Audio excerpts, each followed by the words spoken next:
Warning: the following content may contain elements that are not suitable for some audience. Viewer discretion is advised. Welcome back to the Bart's Playhouse Presents Tales from the Shadow Valley, Season 2, Episode 4, The Queen of Korvosa and the King of Spiders. Thank you so much for joining us. Now let's bring in our wonderful cast.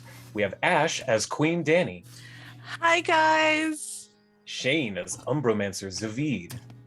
What's up? Abe as Sir Demirius, Saren Ray's Grief. Oh, we're doing that? And Elliot as Reese. As always, I'm Lumpy Bronzearm and will be your DM for today. Last time, Lux et Umbra arrived within the city of Korvosa. They had been teleported via scroll with the help of Lumpy and Glaric. Having a significant amount of paperwork to do for the travel, they soon were released within the city with a writ of sale worth 2,000 gold from the Bank of Abaddar. Khan, Demirius, and Zavid decided that a revitalizing spa day was just what the cleric ordered. After a relaxing mineral goo bath and a plasmoid cat paw back massage, they were ready to go. Doing as the Korvosans do, the three took in the sights and the tastes of the town, eating knot bread and elven tacos while they walked down the street. As their friends were distracted, Dani and Reese split off to have a more private stroll in a garden. Beautiful blooms and terrifying poisons abound in this paradise of plants, as long-lost love was rekindled. Dani began to collect a mushroom for Khan when she was surprised by a pale gnome who introduced herself as Jofviel of the Gardeners of Korvosa. Across town, enjoying their knot bread, the three made one last stop to the University of Korvosa's library. Zavid, immediately fitting in with the customs of Korvosa, bribed his way into the restricted section by giving the writ of sale to the librarian. She swiftly showed them the way to the back and conveniently forgot her key in the room as she left. As quickly as they came, they made off with a vast trove of forbidden knowledge. Back at the greenhouse, everyone is introduced to Ketu, the massive Shawanti shaman who carries an axe-bladed boomstick, Istava, Ketu's fox familiar whose fur reflects the moving night sky, and Aiden Stillspeak, current Blackjack and legendary hero of Korvosa's poor and downtrodden. Khan received a master's class in alchemy from Jofviel, who is famous for finding the cure for the Blood Veil Plague. After nearly a year of head-pounding effort, the secret ingredient for the Blood Echo, the potion needed to pinpoint Dani's lost siblings, has been determined. Powdered gold dragon scales. Easier said than found. And that's where we're coming in today, is inside of the greenhouse of the Gardeners of Korvosa. Let me see here. I believe that, yes, the first one we had up, I guess Ash is away from your chair. So you are waking up slowly in turn. I believe Demirius is generally the first of you to wake up, right? Oh, yeah. Yeah, okay. I can feel the sun coming up. Even though you're underground, Yeah. your body is finely tuned to your schedule of waking up in the morning. And you wake up to the smell of pancakes already being cooked. Dani has in the kitchen woke up early with Ketu to start making breakfast for everyone. So pancakes.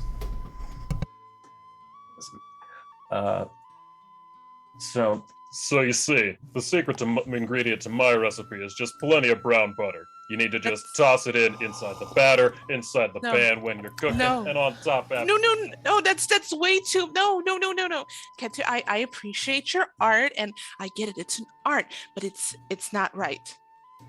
Not right? What's not right about 3 pounds of butter on pancakes? That's, oh, no. Are you trying to kill everybody with clogged arteries? You need energy for the day. Got plenty of carbohydrates. Can I enter the room being carried by the smell lines of the butter, like animal fats, yum. Like cartoon dog floating. Yeah. Good morning, Zavid. Here, let me show you how to properly make pancakes. Don't let her touch the pancakes. She's going to just turn it into some dessert. That's not true. And Ketu takes a big stack of flapjacks and puts them down on the table. And as you're walking, you were distracted by the smells of the pancakes. But as you get close to the table, you see on the table, holding herself up on one hand, is Lumpy. She's just balancing on a single hand. In front of her, she has a pair of silver scales, not like dragon scales, but weight scales. And with her other hand, she's picking up coins and balancing them on one sides of the other. Good morning. And the Ketu puts the pancakes down next to her in front of you on the table. Does your god make you do that every day? Well, make, that's kind of a strong word. It's part of my preparations for the morning. Some wizards have to go through their spell books in order to, properly align my chakras and get my body in tune with itself. I practice these rituals. Plus, it helps me remember because while I put the weights on, I also recite the tax code. So it helps remember the scripture. Cool. Do we have any bacon? I have some faking. No. Oh Lord, no! Wait, I would lose. in the background gods yelling, destroy it. "No!" I would lose my connection with my god if I ate that. I promise, I think Savine, mine too. it's not bad. I made it. Here, try it. Just To quote a Teen Titans character, I respect that you ate fake meat. Please respect that I don't, or something like that. I've completely bungled that quote. That was great. Zavid, I drank deer's blood for you. That is true. You didn't do that for me. You decided to do that. I did that for you, for your culture. You can try to take a taste of bacon. Only if there's real bacon to follow. Yes, Yeah, I got here's this. And Ketu pulls up a large. All right. He pulls up a large, like a preserved ham hock almost, and he takes out his giant axe, boomstick, and starts carving while you're eating. I nod approvingly, and then I do like a quick little predicatory, like, forgive me, Cabri, for I am about to sin, but I will follow it up with some good shit. With correct sin. Yeah, from the okay sin. Sorry, I'm about to be kosher. I'm about to not be kosher after. Don't worry. And she'd give him the bacon. How does it taste? I'm not gonna actually determine this for Zavid. I would like you to describe it. Would you like me to describe DM? Sure. I would think she spent some time with like banana peels and like smoked, like liquid smoke. And I feel like she would have cooked it in a certain way where it would actually be pretty good. It's not perfect bacon, but I think it would have the underlinings of it and it wouldn't be disgusting. Okay. So like the smell and everything is there, but the texture's off. Yeah. Exactly. I got a nat one on my perception. So I start eating this and I'm just like, is this tree bark? And she's chewing it. This is really good. This is almost like real bacon. It is nothing like real bacon. And this is why you are going to die by time you're like 92. And my arteries will be clogged solid, and I'll be happy. I'll die with a smile on my face. This is why I'm going to outlive you until you're... That's not fair. You're an elf. You're just going to outlive me. I'm a half elf. There's still some human in here. Is that true, Demiris? How long do you guys live for? I don't know. For a long time, apparently. I know Grandma's like old as dust. And Reese is Reese a full elf or a half elf? Reese is full elf. Reese, how long do you live? They're not in the room. They were just shouting from the other room. And Reese! We need your input. Yeah. How long do elves live? I mean, I'm at least 115, maybe? I don't know. I'm You kind of 103. lose track after a while, but like my grandfather lived to be like near 400. Oh, really? My grandmother is like almost 900 years old. Yeah. She's old as dirt. You know Which- why? Because she's a vegetarian. I don't think that's Elliot, give me a Well, why. I mean, Society. that's also not considering my grandmother pretty much lived close to that, but men, they just kind of do that thing where they like getting in danger. Like I'm a man, but I understand. Well, elf just- man. They But get all willy-nilly and they just look, like I war. understand. I have a threshold of stupidity that I will go down, and I'm not afraid to not think. My grandfather very much did not think, and that's why I only lived to 400. That makes My perfect grandmother, sense. on the other hand, was very smart. She wasn't a vegetarian, but she kept it smart. Who's making a society check? Reese. me. Yeah. Oh, I can in the I tower, can, please. Yeah. I feel like at that point, Danny would turn around. Reese, please, I would not like to lose you for another 75 years. So can you like do what your grandmother did and not be all willy-nilly and go? I'll do my best. I've Yeah. survived this long. Yeah, you know that elves can live upwards of 1,000 years. That's fairly rare. Like that would be like a human living to about 125, you know? But it can happen. It's been documented. Yeah. So I'm half-elves? not lying. Half elves No, are that's- about are have or less. Oh, that's long not does- even that big a deal. How long does fetchlings live for? You know, He's got a couple months at the most. it's actually, I think me and Zavid laugh at that. yeah. So basically, right in time of the apocalypse, it's very convenient for you guys.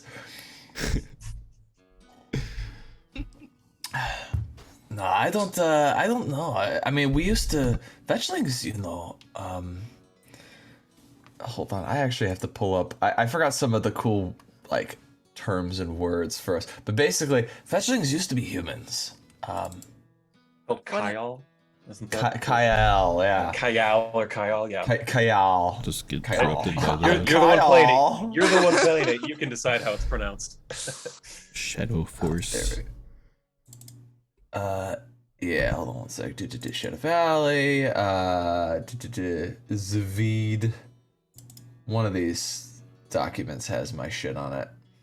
God, that's how I feel with all of my DM notes. It's just somewhere in the chaos is the correct note.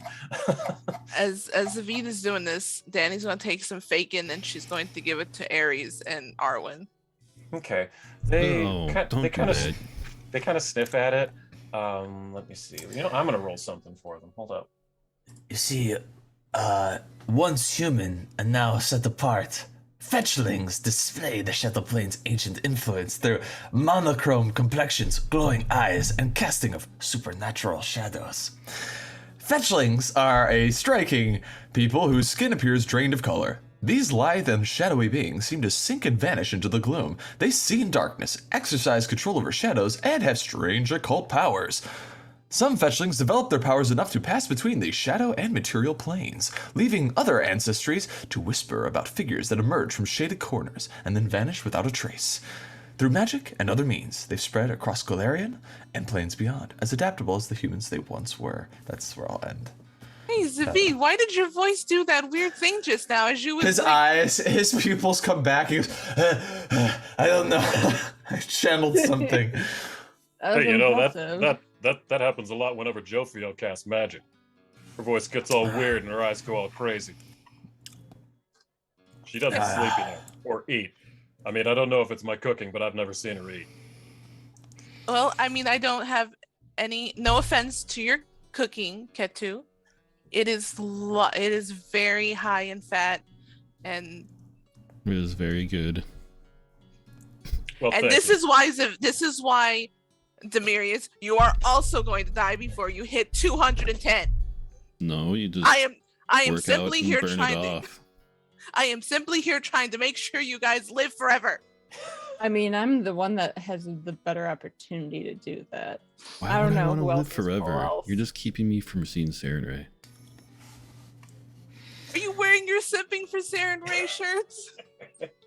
Listen, Demirius, I've been doing some reading, and Mm-hmm. I think simping is not as good as you think it is. I've been learning more about the context of it, and I'm pretty sure that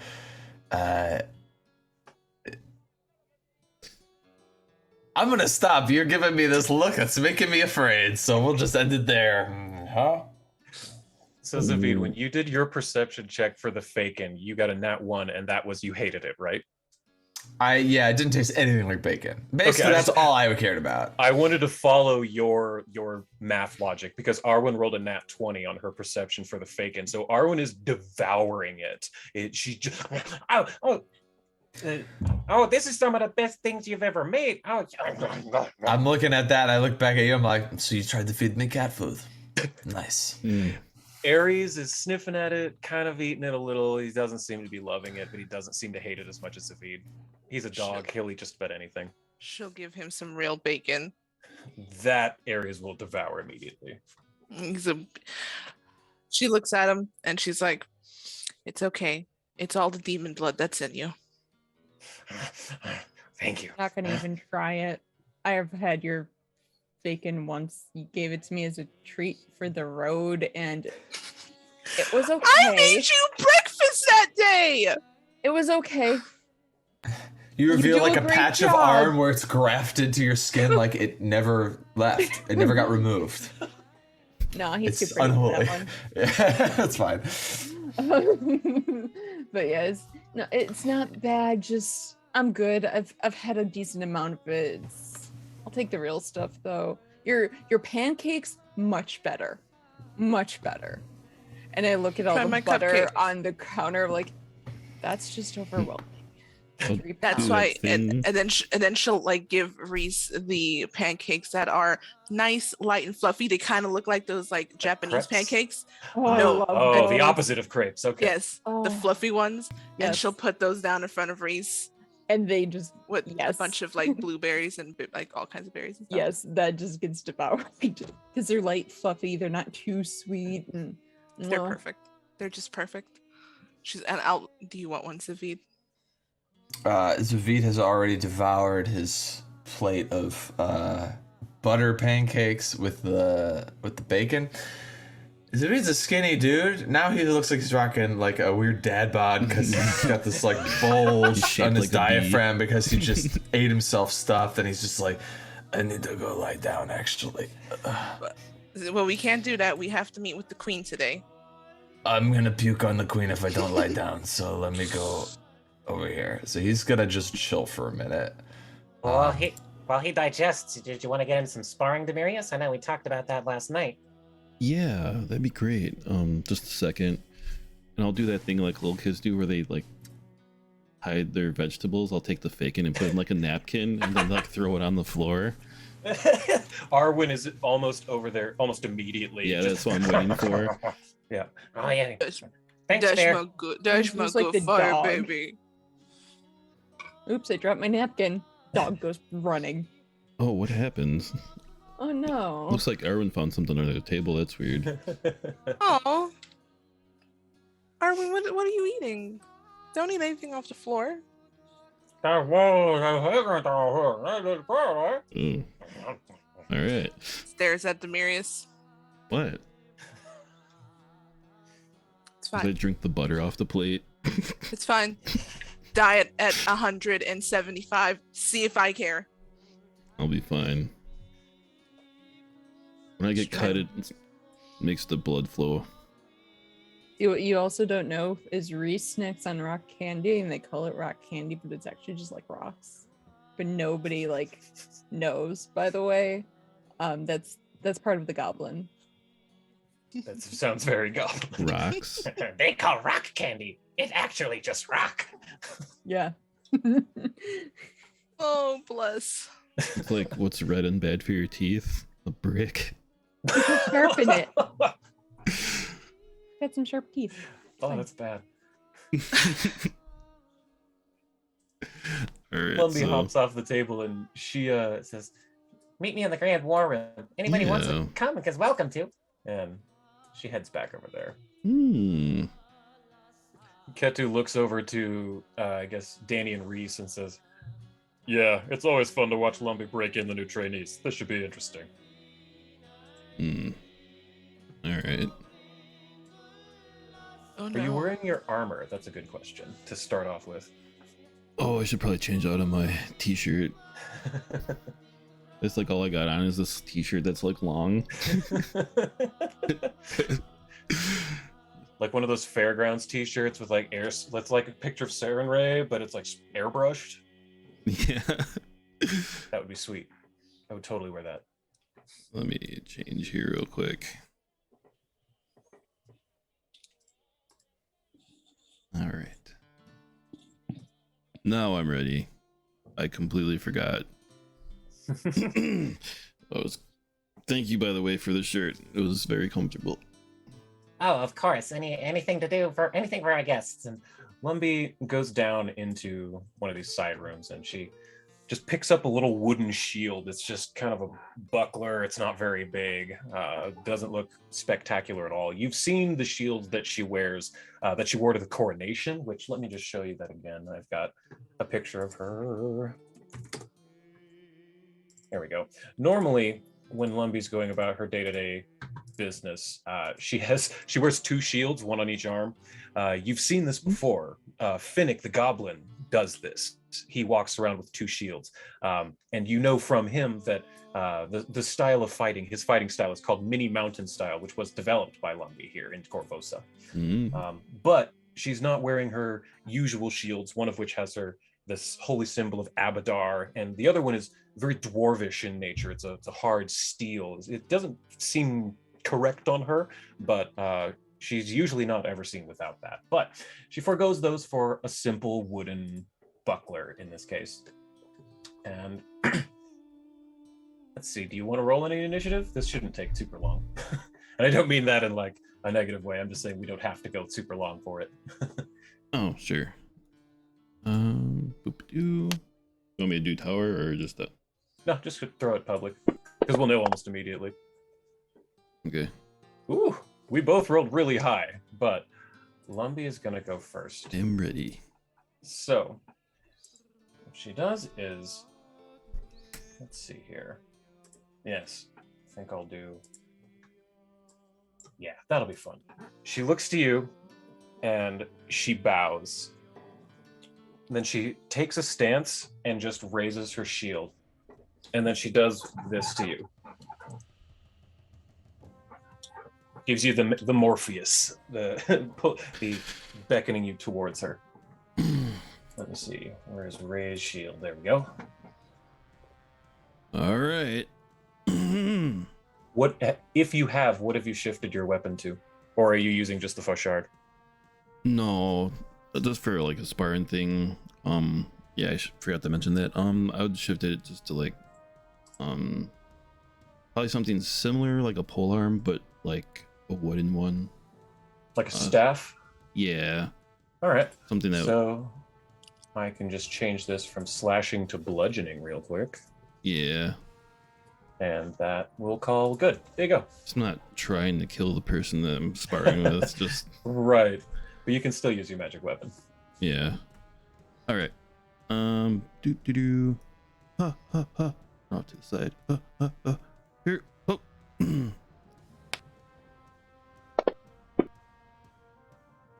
Whew, that was a good hit. All right, you nail her. All right. Let me see. Actually, 37. Yeah, that's exactly. Okay. She's gonna use her reaction to use shield block to reduce that by 5. So, or not 5. It's 4. So, there we go. Okay. But now her reaction's used, and her shield is no longer raised. All right. Which means her AC is now lower. Cool. You have one action remaining, I believe. Yeah. Let's since I came in hot and made an attack, I'm gonna do an intimidation on her then. Cool. Okay, your DC you're looking for is a 32. Okay. So that can be public. Oof. Not far off though. Not far off. Does not quite do it. You do not break her steely resolve. She's looking you right in the eyes. All right. She managed to knock your block shot away, but woo-hoo-hoo. All right. So you hit again.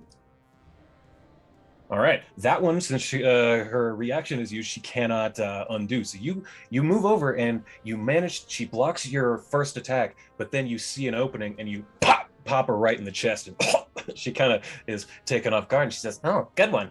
Let's try this." Oh. So that brings it to her turn. Mm-hmm. Lumbee is going to attempt to do a flip up onto a training dummy, which she rolls a 40 athletics.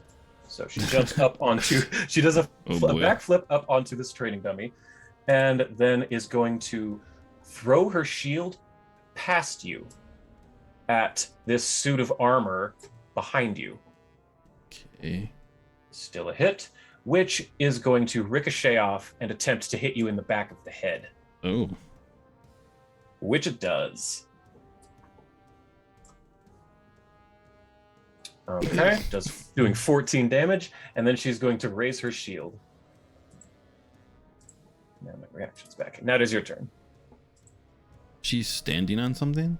Yes, she's standing on a. You know those martial arts dummies that are like a torso and a head? They're like 5 feet tall and they're really rigid. They look like just a buff dude with no arms. Okay. She's standing about 5 feet up now. All right. So then I'm gonna attempt to trip that thing over and throw her off balance, and then All right. strike her if it falls. So you're gonna try a trip. So throw an athletics in the chat public. All right. Let me see. I actually have that's against reflex. So you're looking for a 19. That'll do. That was almost a crit. So you okay, I like that. You trip the training dummy and she falls off. I'm gonna roll a d4 to determine, or a d8 to determine which direction she falls. Okay. Rolled an 8, so that's going to be, oh shit, right next to you.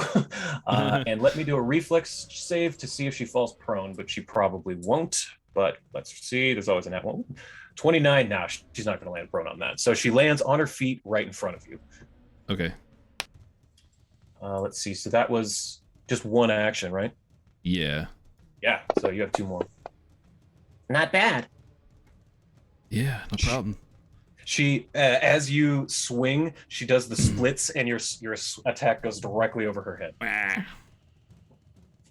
I think you have 1 more. Yeah. As a sparring match, I'm not gonna go crazy here. Nope. All right. And so she's down in the splits, and you see her, and you go for the second attack, and you aim low. But as you do, she hops back up onto her feet, and it goes too low. Faster than I thought. Gotta try faster, harder than that. So what she's gonna do here is she's gonna use an ability called Flurry of Maneuvers, which is where she is going to use 1 action to perform 2 maneuvers. She's going to attempt to trip and shove you at the same time. So what is your reflex DC? It's your reflex bonus plus 10. Reflex bonus plus 10, so 27. 27. Oh, okay, that is a 43, a critical success. So you are critically tripped, firstly. Yeah. So a critical success is you fall and land prone, and you take 1d6 bludgeoning damage. So okay, let's roll this d6. So you take 2 damage, so I'll fix that. There you go. And then she is also going to attempt to shove you, but since it works just like Flurry of Blows, I have to take the -5 because it's technically a strike. So what is now your Fortitude DC? Your bonus plus 10. 29. 29. 30, just enough. So it's a regular success, not a critical. So for shove, you get pushed 5 feet. So you get pushed 5 feet and you land prone. So let me give you prone. Where is effects? Prone. And she can follow and close the distance, which she does. And that's a single action. But she's going to attempt to just shield bash you. Since you're kind of on the floor now and you're within reach, she's going to try. She's going to try and either reach your head or your chest. So that's 3rd attack though, so it's entirely possible she'll miss. And that's a critical miss. Okay, she rolled really, really bad. You are on the floor prone, but and then she's going to raise her shield. That's her 3rd action. Okay. So you are now up. I imagine it looks like the 1-inch punch thing. Bruce Lee, you were like, just like hit the chair and slide back like 5 feet. Like, Uh huh. Pretty much, yeah. Yeah. So I'm prone. Actually, as it happens, I guess when she closes its distance, I'll like pop my polearm up at her as we hit each other. Okay. And then after the first hit, I'll hop up. Ooh, nat Yeah, one. that's Okay, so yeah, nice. you the blow disoriented you and knocked you off your balance, so it goes way high. Yeah. All right. You're accustomed to fighting much larger targets. Yeah. I'll attempt to get up. Okay. She does Then- not have attack of opportunity, so she does not take one. All right. Let's throw another. Ooh, Oh, it was not almost a doing well. 19. Yikes. I don't I have think anything here. are you hasted? No, I'm not burning. Okay, stuff. yeah, because that was attack, stand, attack, right? Yeah. Okay, so then you are no longer prone. I'll take that off of you. Okay, so that's her attack again. She's gonna use Flurry of Blows this time. So this is going to attempt just a unarmed strike with her right hand. Ooh, nat one. Horrible, horrible shot. Then she's going to come in with her second one with the shield as a left hook. That one also is a regular miss. Wow, she's doing really bad. So in response to missing, she is Lumbee is going to again try to jump up onto one of the towers. Whoops, or one of the training dummies. Okay. But I'm going to mark the one that you knocked over so that she cannot do it anymore. 33 athletics, that should be enough. So I'm going to pop her over to here. And, ooh, I don't have... Yeah, just raise her shield. There we go. You're up. Okay.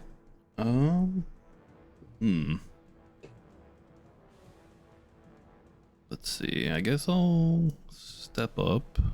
Okay. And then I'll attempt the same thing with the dummy. I'll just try to trip it over. All right. Let me see. I think I said it was 19. Athletics. Yeah, 19 athletics. Yep, you knock that one off too. Just smack it to the ground. And then See where she lands. She's got 7. She's gonna land right here. Or no, wait, here. Oof. And, All right. oh, not good. But this one is now down. Okay. Enjoying yourself? You're getting a good workout at least. So then she's gonna try something a little ridiculous. She's gonna run 5, 10, 15, 20, 25, 30, 35, 40, 45, 50, 55, 60 with one action. Where She's a are monk. you going? You'll see. She's a monk. Then she's going to go 5, 10, 15, 20, 25, 30, 35, 40, 45, 50. Let's see. You're 55 to right there. And then she's going to throw her shield at you from here, Captain America style. Okay. Ooh, critical hit. Oh boy. You were so surprised that she just took off so quickly and confused that you turn around and take as you turn around and see her, you see that all you see is a brown wooden disc coming at your face. Plow! Hits you for 25 damage. Oh. And then that's her. That's your turn. What the hell is that? Her shield is no longer raised as well, but it does return to her. Okay. Shoot. Are we still dueling or what the hell is this? Try to hit me one more time. See if you can. Ugh.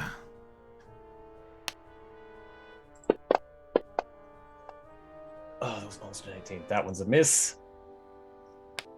Yeah. I'll do one more. Not quite enough. All right. All right. Then she's just gonna take one step, then Flurry of Shield on ya.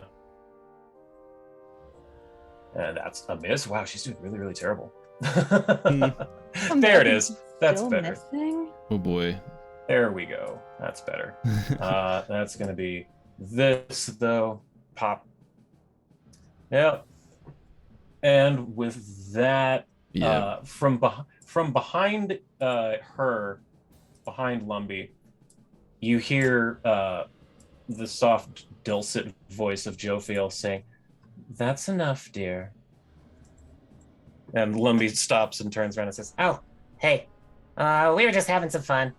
Might have gotten a Yeah. little carried away, sorry. and Lumbee reaches down to her hand to help pick you up. Thank you. Yeah. And Jophiel walks forward and says, "I will take care of your wounds."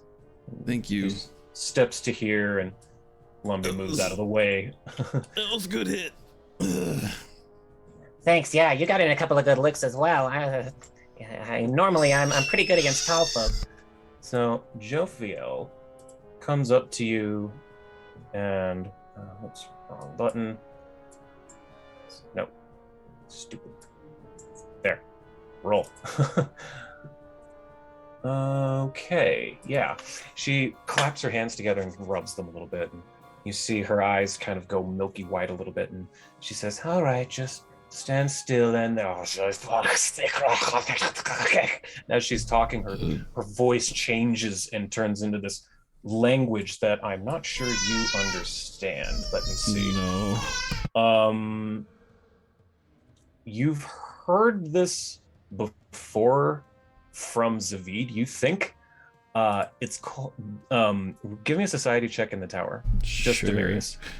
Unless is anyone else nearish this fight to be hearing this?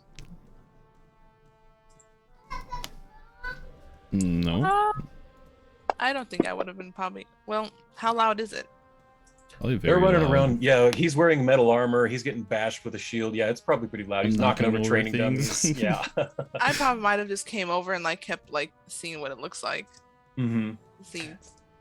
Yeah. So you've also heard Zavid speaking this language that Jophiel just kind of fell into, and it's called Undercommon. It's or Shadow Tongue. I'm sorry, Shadow Tongue. I understand Shadow Tongue. Yes. So you understand that she's saying, "And now your wound shall be healed with the power of my magics." You know, it's a very generic spell component recitation, but after she healed, a flash of light comes out of her, and after a moment, your vision comes back to you, and your wounds are fully healed. You feel fine. The big bruise on your face that you could feel was going to come just evaporates off. I think like as she's saying that, I'm kind of just like leaning back away, just like what the hell are you doing to me? Oh, it's hands not. towards her. She's not doing anything she shouldn't be doing. You get used to it. She's just explaining how she does her stuff. Usually when I hear that, Zavid's gonna kill something with that, so That's not true. I speak it too, though. I've never seen or heard you say anything like that. And then she'll start speaking in Shadow Tongue, just saying, "See, I'm doing it right now." What? There you are. Well, thank you so much for healing me. Of course. Just so you're aware, it isn't always Shadow Tongue. It is a different language every time I cast a spell, which is why I try to stick to alchemy when I can. How's that? I am what some call a cursed oracle. It has been determined I have the curse of tongues, so it is very disorienting at Can times. imagine. Because unless I speak the language or learn the language myself, once the magic curse ceases, I no longer understand it. In this case, I do speak Shadow Tongue, but I have spoken Ignan, Jotun, Aquan, many things that I do not understand. She turns to Zavid whenever he comes back, and she speaks in Shadow Tongue. I'm here. How are you feeling? I took a massive dump and I feel great. In and out of game. Reese like walks through the doors like, oh, so that's what that smell was? Yeah, you get used to it after a while, I guess. I mean, when you travel with people, you kind of just. Hey, I've chill traveled out. alone for way too long. This way over here, apparently. this is bathrooms, I think. I hope. Oh no. Yeah. Yeah, those are the privies back in that corner, past those Oh, little thank Oh, cracks. goodness. thank God. I really had to go, and if that wasn't the bathrooms, someone was gonna have to clean up that mess, and it's not gonna be me. I'm gonna prestidigitate Zavid real quick. Just there you go. I'm mildly insulted, but I still appreciate you thinking of how I appear to others. So I heard some fighting. What happened? Yeah, we just had had a little sparring match. Oh, okay. And then I look at Lumpy. How badly did you beat him? Well, I was going kind of easy on him. There was a few techniques I didn't want to pull out, but he actually did pretty good. Most people who are over about 5.5 feet tall, they don't stand very often. Or they learn to stay down. But he's pretty hardy. And she kind of chucks your shin. It hurts, but not HP down hurt. Yeah. Like, punch her in the shoulder, or like, drop my fist down. She takes it. And Yeah. That was fun. Cool. Abadar versus Saren Ray. Always a good matchup. Are you interested in Zavid? Not really. I usually use magic for the purposes of survival, or... Yeah, that's mostly it. I don't want to waste the magic I get in a sparring. It's not. It's going to work well every time it's you cast. have to use magic. I mean, what do I do? Like, You got that fancy whip, don't you? I guess. I mean, I pull out the indie whip. Have you ever used it on anything else, Zavid? I have used it a few times. It's good for when you want to trip an opponent or grab onto something. I feel like it could be used for other stuff too. I'm just saying. I'm sure there's What are you lots of uses implying? for weapons, but it's not. It's really not. Look, it's more of a tool. I speed read it through that like book of the Bard and Barbarian, and I'm sorry, there's a scene that's just replaying in my head. I don't Oh, wanna did they have know. another handy guide on how to use the whip? I'm sure Yes, they Zavid. did. I It was learned- a really good guide on how to use the whip. I look at what Lumpy and what's her name, the gnome again? Joviel. It's Jophviel. It's kind of hard to pronounce. Joviel and Lumpy, you will not believe the good advice in this Barbarian book. I learned how to tie like 3 different knots, and they're very secure. Good for my snares. Super useful information. Joviel, almost, you can, just the tiniest bit of red appears in her cheeks. It's barely perceptible, but she says, yes, that book is quite informative. Lumpy says, I haven't read that one yet. I mainly stick to the graphic novels. Because it has pictures. Yeah, Gotcha. textbooks are interesting. Is there like lots those of too. gore in those? Some of them. Some, yeah. Yeah, I hear graphic, I think, whoa, like guts spilling out. And Absolutely. Things like that. That's kind of You cool. want violence and gore? Just read most religious texts. I mean, Abadar alone. That I has already some know. crazy That I'm lore. with you on. I've read a lot of those. They're exciting. What Well- do you follow? You seem like a holy cloth man. Yeah, I do. I follow Cabreri. I'm going to make Lumpy roll a religion check to see if she has any idea who that is. Do she though? Let's see. Oh, that was really high. Yes. Let me guess. Oh, Cabreri. That's not what I would have expected walking around with a paladin of Saren Ray. But Yeah, strange times. Yeah. strange times indeed. We're a I'm- motley crew. I can see that. But so are we.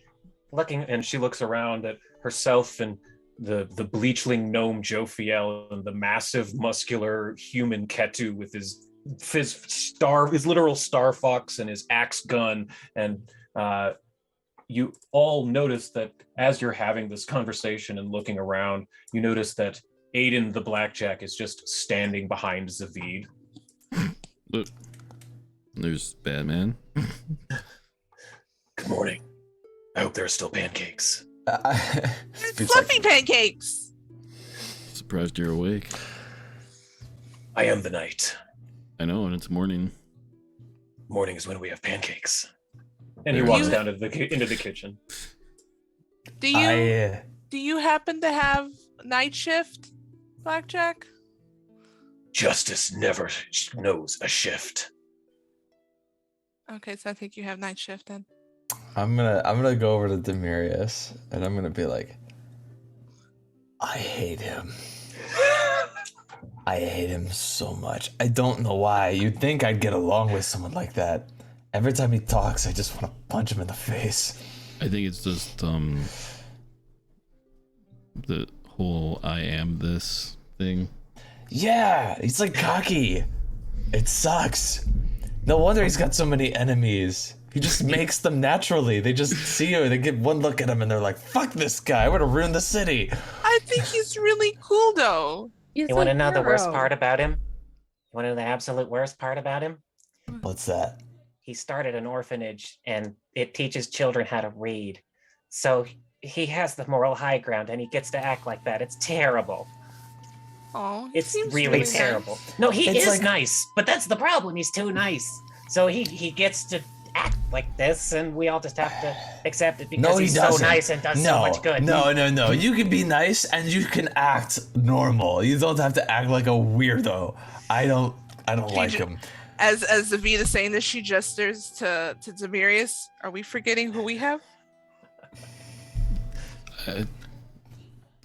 Dude, that guy makes Demirius look like a paragon of social etiquette. And Demirius, you're not even that bad. Like, you're pretty...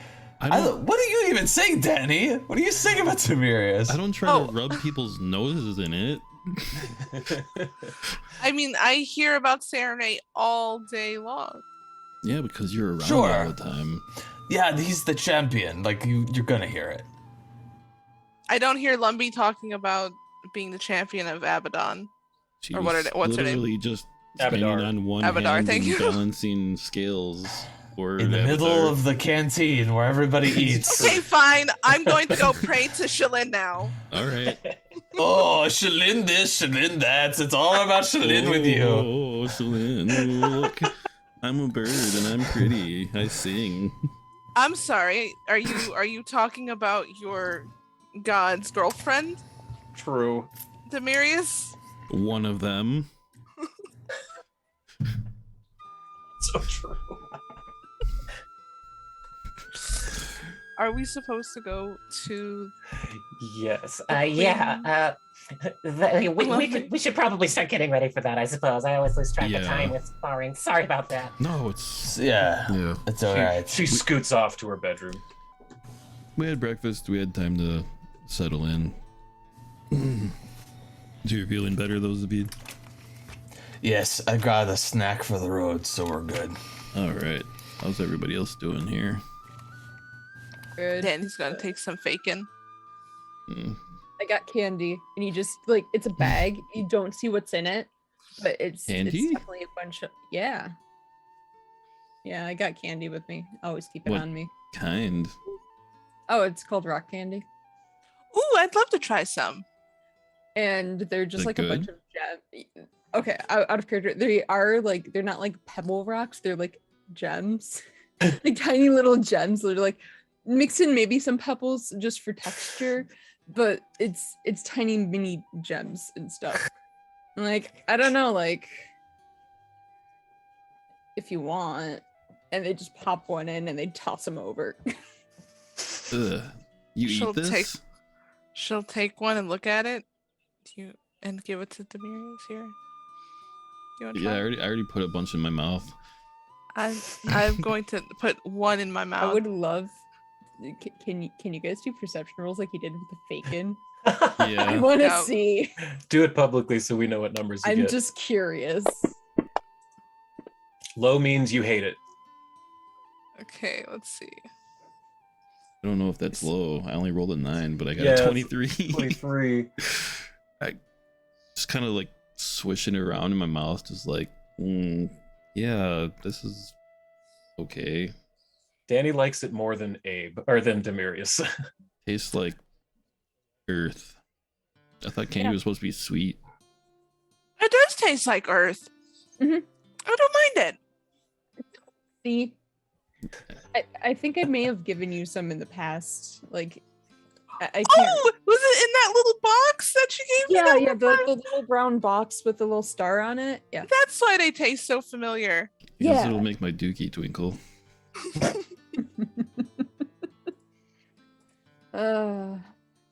Shenanigans, y'all. Is there anything anyone wants to do here in the greenhouse before we skedaddle over to the queen? Then- Probably just make sure we're presentable, at least myself. Well, you have between prestidigitation and the gardeners have plenty of different types of outfits. They go before the queen all the time, and Lumbee even informs you that Queen Cressida Croft isn't super formal because she didn't inherit the crown. She stepped up because she had to. Gotcha. Yeah. So kind of similar to Danny. But even less so, because at least Danny does have royal blood. Okay. Without going into character, I'll just go really quickly. The gardeners, they saved the city from the previous queen, Iliosa. She was a dragon, and she purposely made a plague to wash over the city, and that's the plague that Jophiel cured. And after they cured the plague, they killed the queen. Cressida Croft, the current queen, at the time was the field marshal of the Guard of Korvosa. So she was like Maris. Remember Lord Maris? Mm-hmm. Croft was basically Maris for Korvosa, just the head of the guard, who she would hire adventurers to take care of problems in the city that guards couldn't. And the gardeners were hired to do that. So if it weren't for the gardeners, Queen Cressida Croft would not be on the throne right now. That's the very, very condensed version. So here is the map of the city. If you may not remember, I will show you. The greenhouse is down here in this little district. So that's where you were staying overnight. And the castle is the large looking pyramid there kind of in the center. Okay. So you're able to take a cart because, like we said last time, the public transportation in Korvosa is pretty good. So you're able to quickly find a horse-pulled cab and make your way over there. I would like to say now before we get to this, I'm doing the same thing I did with Danny's coronation. I'm casting Scene Visibility, Long Strider, and Ant Hall, which all last 8 hours. So for the next 8 hours, I'm kitted up and ready to throw down if something happens. That's awesome. Okay, so one of the features of Castle Korvosa is it can be seen from literally anywhere in Korvosa, unless you're underground. If you can see the sky, you can see the castle, essentially. It was built on top of a pyramid that belonged to the Shoanti people, the Ketu's people. I suppose I could be doing this in character, couldn't I? The castle it's many hundreds of years old because Korvosa was originally part of Cheliax, the Cheliax Empire, but it broke off and gained independence a couple hundred years ago. But this shouldn't be too bad. Cressy's pretty nice, and she loves adventurers. So we'll see how this goes. And you're getting close, and has that picture loaded?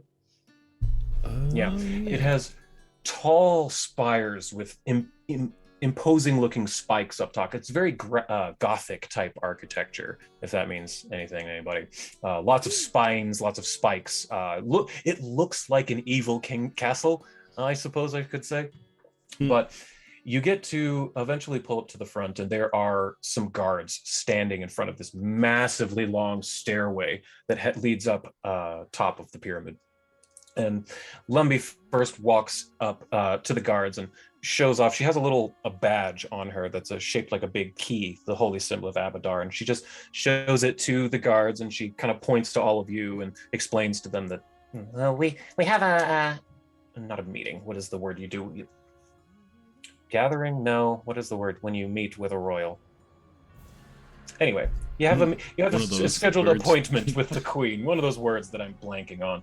I know the word you're talking about too. I Yeah, there's a word, an audience. Yeah, an audience. Yes. Yes. we all We're have an going audience to with the queen. entreat with the queen. Yes, entreat with the queen. They have an audience. There we go. I figured it out. All right. So I'm gonna put you on like a map room map, but there's not much of a chance of fighting. I just have it, so I may as well use it, right? It's one of those situations. Here and here. Perfect. All right, so I'm gonna share this with you. You enter into Castle Korvosa, and it's just as massive on the inside as it is on the outside. Lumbee walks you through with ease, knowing exactly where to go through this hallway, up this flight of stairs, left, right, talk to these guards, talk to those guards, show her badge. And the whole while, she's kind of giving you the whole history of Korvosa and the Blood Plague. And They do a society check. absolutely. Go ahead and throw that in the tower. Is there anything specific you're looking to know? If I should have any, because I would know the basic information of what Lumbee told us about the queen, but if there's any extra detail or anything, if there's anything off, based off of my prior knowledge. Okay, go ahead. And, Well, he does that. Can I do a castle lore check? Just to yes. Also do that. Reese, you don't know much about the history of Korvosa. All of that seems to check out from what you know. There was an old king who married this really young queen from another kingdom. She was like a third his age, and he died mysteriously shortly there after the wedding, and she took over.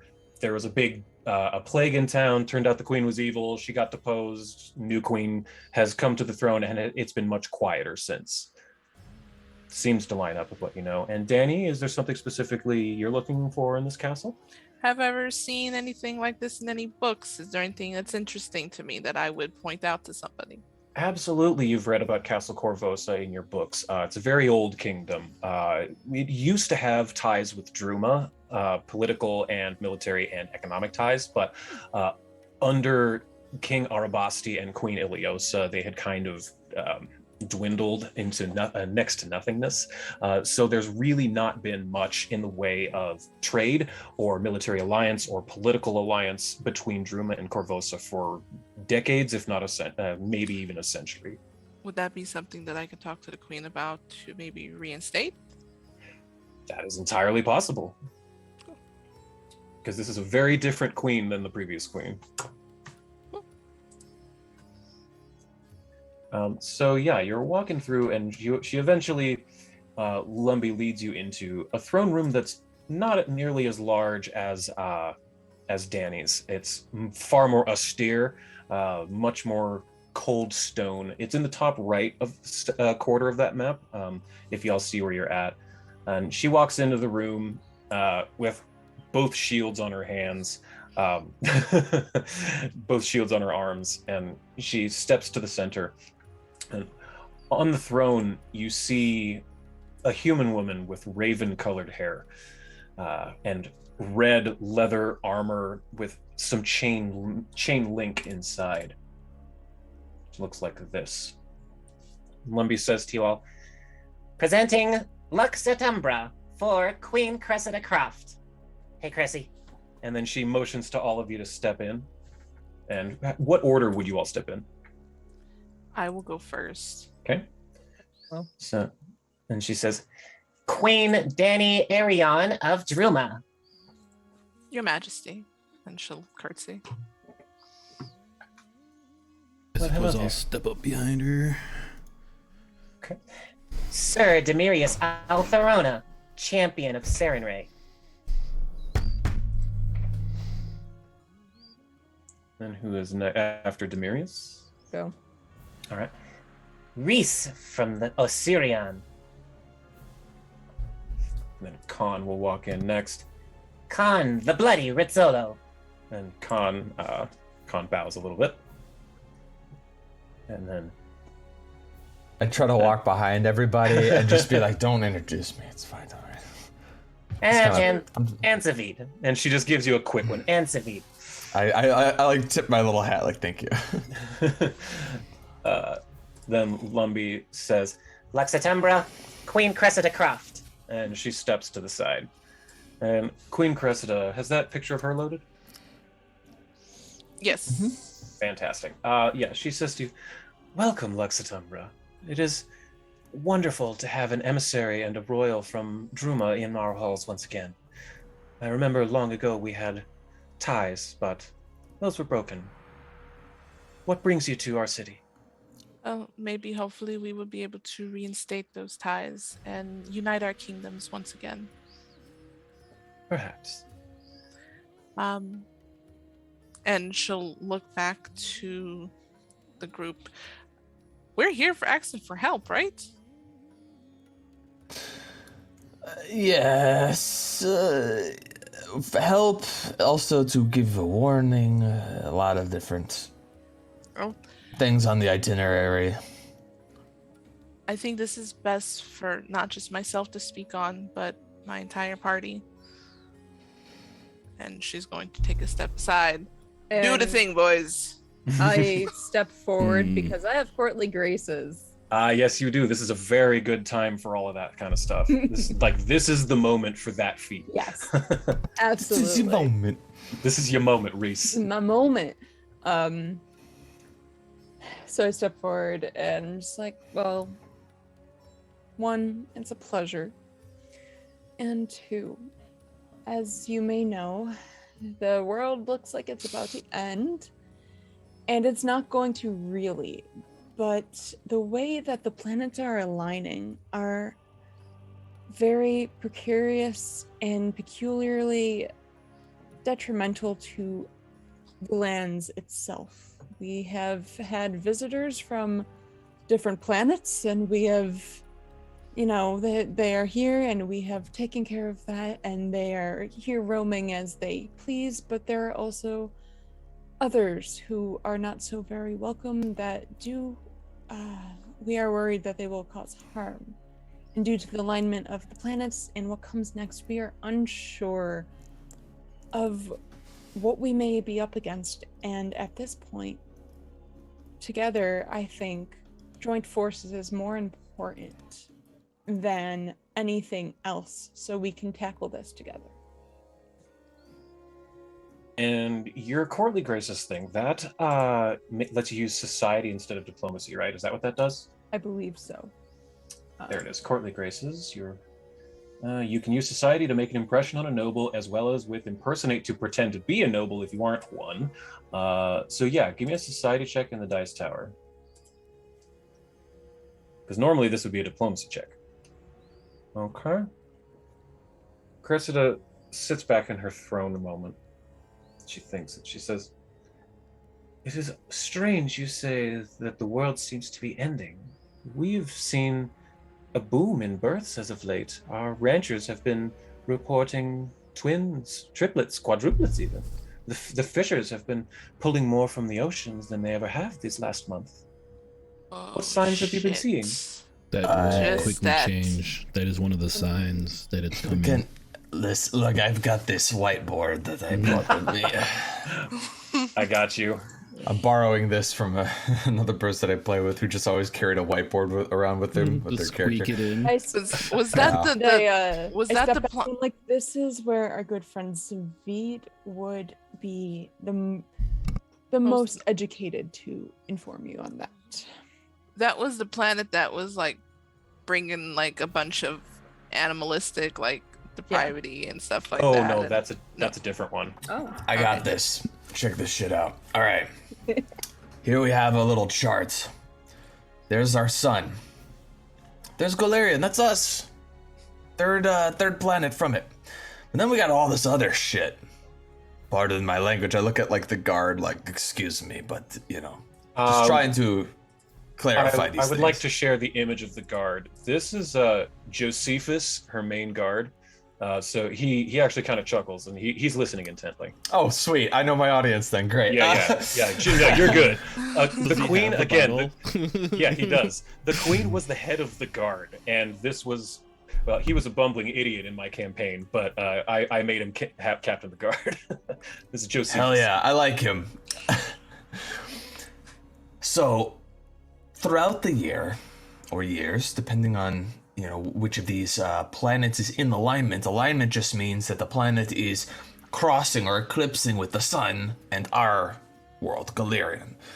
Abalon the horse, Castrovel the green, and Akaton the red are the ones that align the planet most frequently because they are the closest to the sun. This is why every time Akaton is in alignment, there's some war that breaks out. Every time Abalon the horse or Castrovel the green is in alignment, nature goes kind of funky for some reason. You have some sort of very aggressive season or something like that. And can I make a history or some sort of check to kind of pull from real life examples that correspond with those? Yes, absolutely. That would be, let me think. Society, definitely either society or Arcana, or I'll let you use any of the 4 knowledge checks that you want, or society, any of those 5. Okay. And then I'll give you an example depending on which you pick. So religion, occultism, nature, arcana, or society, any of those. I think I'm gonna take religion just because it's got the highest bonus. Mm-hmm. And then Jysar, can I just do this open? Yeah, do it open. That's fine. Sweet. 27. All right. Religion. You are gonna pull from. Let me see. Was it Triaxis? Yes. You're pulling from Triaxis, the Wanderer. You are telling. You remember that. Let's see. There was a great schism between Shelin and Zon Kuthan. Which many years ago, their brother and sister, Shelin and Zon Kuthan, are, and she's a very good god, he's a very evil god, but they're bitter rivals, but they still kind of love each other. But the main schism in their relationship coincided with an alignment with Triaxis. I mentioned it was when Triaxis was it was also at its closest point, so this was a particularly bad instance of lining up with Triaxis. Every single time there is some sort of schism, Triaxis the Wanderer is in alignment. Every single time the wilds go crazy, Castroval or Abalon are in alignment. Right now, at this very moment, Breath of the Cradle, this big blue guy here, is in alignment or reaching alignment. It is a large planet and it is far away, so it is a slower, more gradual process. But when it becomes in alignment, you see a marked increase in birth rate. You see water elementals start to go a little nuts and more aggressive. Storms start to kind of become more common. It kind of screws up the weather a little bit, but the ocean teems with life. You get a very, very bountiful catches and things like that. It's kind of a mixed bag of things that happen. Now, any one of these by themselves, it's not that bad. All of these together is very bad, right? That's a lot of things all at once. Now, this doesn't happen very often. It's more common to get like maybe 2 or 3 of them in alignment, sometimes every like a few hundred years. That's kind of, that's a lot. Having all of them, there's like 13 planets here. Having all of these in alignment at the same time is not only incredibly rare, but it's only happened 1 or 2 other times in history. And when it does, gods roam the earth. The last time this happened, it was used as a way to imprison Rovagug, the rough beast, into Galerian so that he could not consume the multiverse. Well, it's time to check his cell, because there are some people out there who want to use the same co-aligned thing to get Rovagug out. We don't know how they're going to do it, but we know where he is, and we know some of the pieces that they need. Part of that includes Danny's royal blood. Danny has a few siblings they also need, so we are hunting for them. At the same time, we know when it is going to happen. We have about 5 months, I think, at this point. Not right, yeah. Yes. 5 months. which is why you're seeing Breathidas and Liavara, the Dreamer. You're seeing these alignments happen first because they're bigger planets and they're further away, so the edge of the planet is starting to, get to where it needs to be. They're only going to magnify in power, and as they do, more of these planets are going to slowly get into place. This is not, like our good colleague here Reese said, it is not the end of everything. But it is going to be very tough for everyone involved. There are going to be wars. Akatan, every time it comes about, there's a war. And there's going to be a lot of it because things like Aox the Dead make warlock powers better. Sort of occult powers, things like that. Necromancy, without even necromancers being available. The dead rise, you have to be very careful to keep them contained. With versus the line, navigation is almost impossible. Compasses go all over the place. You could go somewhere with certain markers out there in the world, and it's almost like the geography changed deliberately to get you lost. The diaspora is where we're going to be having some, as these things are moving, some of these extraterrestrial bodies hitting the planet. This isn't actually a function of the conjunction function. I didn't mean to rhyme, that just sort of organically happened. However, as these things are happening, this is a side effect of that. You're going to have more asteroid impacts, and some of these asteroids might not have some not so friendly entities. We've actually met a few of them that we've been able to sort of parlay with, but some of them you can't reason. You're gonna have to just destroy them before they destroy you. They're not too tough. They're manageable, but it only adds to the chaos. It is a surmounting thing.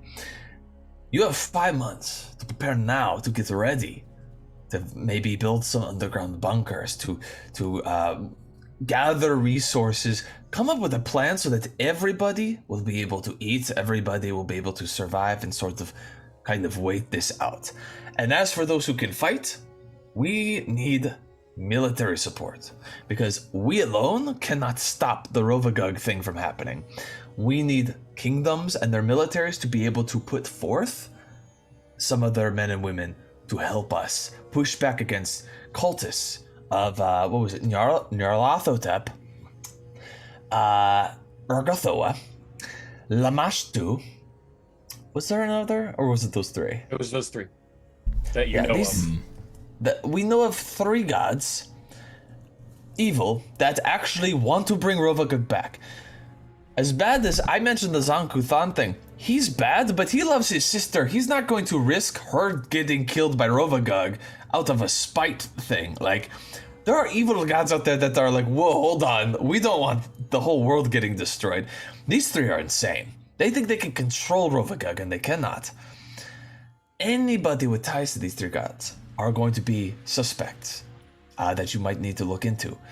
We're going to be doing as much research as we can into what their ritual is going to be, but we need assistance in order for this to work. I hope that I did not make you all scared or shit the bricks. We are developing a plan. We're well aware of what's going to happen. I believe we can handle it, but we cannot do it alone. Will you help us? She kind of sits back, and she's been really still in her chair, just fingers steepled, listening to all of you intently. She hasn't said a word. I pull out a packet with all the Cliff Notes version of all of this, just for studying in case you need it. And she just looks at all of you and looks at Lumbee, and Lumbee just nods at her. And she looks back at you and says, "Very well. You have the assistance of all of Korvosa." Cool. Wow. Okay. That was easy. Is this supposed to be that easy? It is not often that I have a group of adventurers wander into my throne room with a queen among them, led by the Mini Mountain, telling me that they're strong enough to save the world. Lumbee has done enough for me in the past that I trust her word, and if you are open to it, we can create our old ties together between Drula and Korvosa. It would be an honor, Your Highness. As An honor it for will us. as it will be an honor for us, Your Majesty. Very well. Josephus. Yes, Your Highness. Please have them work together with, our people work together with Lumbee and with their people to begin this process. We will do this at once. You are correct. I tend to believe adventurers over soothsayers and politicians when it comes to things of the future. The things you have said have coincided with many things, and I have been having strange dreams as of late. That's Liavara. Well, that would explain it then. Very well. May I ask what kind of dreams? Dark, strange dreams of floating information and numbers. Ones and zeros. I did not understand them. I'm not good with math. Yeah, that's not my strong suit either. That's weird. I have the packet I gave you. It's got the main details. It's kind of a little too much information for the general public. But this is what I will be giving other kingdoms, royals, so that they are aware of what is going to happen. They can make the proper precautions to deal with these things. I've also written my own little tips and tricks for like the when Eox the Dead is in alignment and the dead start to rise, things you can do to kind of curb that. There's also a family-friendly version for just the regular populace, so that they can kind of get an idea, but don't know too much, and won't like freak out if they think the world is going to end. Just kind of know that there are some tough times ahead. And there's like a picture of like a solar system, and the sun has a big smiley face and says, "The conjunction and you, what you could do for your family." Like a kids menu placemat. Yeah, there's like little puzzles and stuff in there. On the back too. I've been working on this on my spare time. I was hoping that the Bank of Abadar might be able to mass produce these and get them out there, because we would like to bring them to other places as well. Oh, absolutely. We have this new thing that came out recently. It's called a printing press, and we can get whatever written stuff out you need lickety split. It's incredible. That's cool. Let's do that then. It's kind of like a Absolutely. pamphlet. I don't want to call it that, but yes, it is. And I'm thinking about how she said soothsayers, and I'm looking at my known spells. Soothe is one of them. I'm like, oh, I've had some dreams of late. Yes, that's Liavara, the dreamer. I'm not a soothsayer, though. I'm not a soothsayer. She doesn't know what you are, other than an adventurer who's with a queen who Lumbee has spoken for. That's all she knows. Oh, so I think this kind of means we're like important, right? Yeah. A little bit. Shit. How Also, did there's that happen? like, I just thought of like a really funny idea for the pamphlet. There's like illustrations of our gods in there. So Cabreri's like this like kind of like this cartoonish like ghoul looking guy, like with like wraps and like a dark helmet on, and he's just like, remember kids, you know, blah blah blah. And Saren Ray's like, he's right. Just like in there. And Yes. then I just imagine like once they're talking about like the undead and everything, you have like a little bastet just like ready to pounce. It's a cat. Got him. I love it. Yes, Crescent is looking through it and concerned, but Family friendly version. incredibly impressed that you all seem to at least have some sort of a plan. If it's not, step-by-step plan, you at least are aware of the situation. And she's a military person, she was head of the guard, so she appreciates strategy above pretty much anything else when it comes to conflict. So she accepts all this information. She's giving Josephus orders, telling Lumbee that to make sure that they have adequate funding from the bank. We can look into the war chest if we need to. If things start to get really bad towards the date of the conjunction, we can raise the martial law. Korvosa is used to it at this point, but I don't want to do that if I can avoid it. People don't tend to like it. No. A little, forewarning though, to know that Yes, it may there's come. something happening. Martial law will be raised, but right now things are cool. We're making our preps. Yes. I think the preparation, taking away the element of surprise from the enemy is ideal here. Mm-hmm. And we're not the Let's- only ones I can preparing buy as that. well. Oh, yes? The Who all knows gods. of this? My. What do You you know of see. them? And I can see that you are a follower of Seren Ray, but please tell me what you know. There's an uprise of champions being chosen. I see, They're yes. being prepared for something. So you are similar to Lumbee here. I am Seren Ray's champion. I see, I see. Do you know of others? A few, yes. Did I hear of one of them? There was another one that was spoken about. It's two you know of. Others, you know of Pembroke Wessel. He is of the champion of Desna, and the other one was Saltbeard, Captain Saltbeard, the champion of Gozray. And she would say who that is. Yeah. So we know of 5 champions. Perhaps more can be found. That's our hopes. It seems allies are of the utmost importance here, but at least we have some amount of time to make preparation. What do you need from Korvosa and the Bank of Abadar at the moment, immediately? Just your assistance and whatever needs to be prepared for the future. I pull out another little shopping list of things. Like, okay, if we can get enough copies of this for your common populace to give to them whenever you're ready. I don't care when you do it, but so that they're aware, they're not panicked.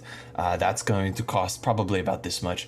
For you to just give to us so we can give to other royals the full version, we need this many copies. We're gonna need your military by this date at this place. We will update you on that situation as it develops.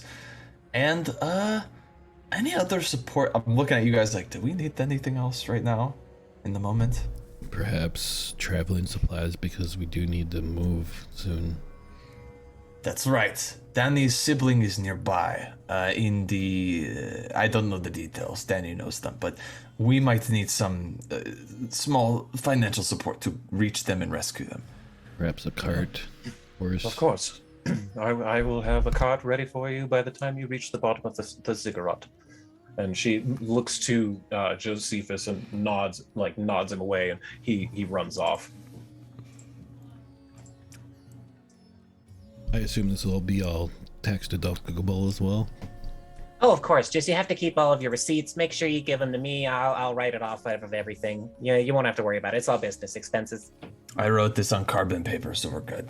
Oh, fabulous. I'm getting familiar with this town and how it works. I don't like numbers, and I don't like dealing with gold. Being a queen, you might need to brush up on that. That's why I have people for me to do it. Yeah, that's exactly it. Yeah, you get people to deal with that. Yeah, but then they kind of slip you one thing and run the numbers another way to benefit themselves. This is Oh, heavens no. Tax dodging and tax evasion, tax fraud is punished very severely in Korvosa. In Korvosa, yes. Just like Al Shimon. Shimona. Al Shimon. You know, he said, I remember this guy, now that you say it. He said something interesting. He said, you can get further with a kind word and a finger of death than you can with just a kind word. Yeah, that was his quote! And then he got flogged. Very well. If there is nothing else you need from me, I will see to this list of things for you, ensure that everything the proper precautions will be taken. I truly appreciate this warning that all of you have brought before me, Luxatumra.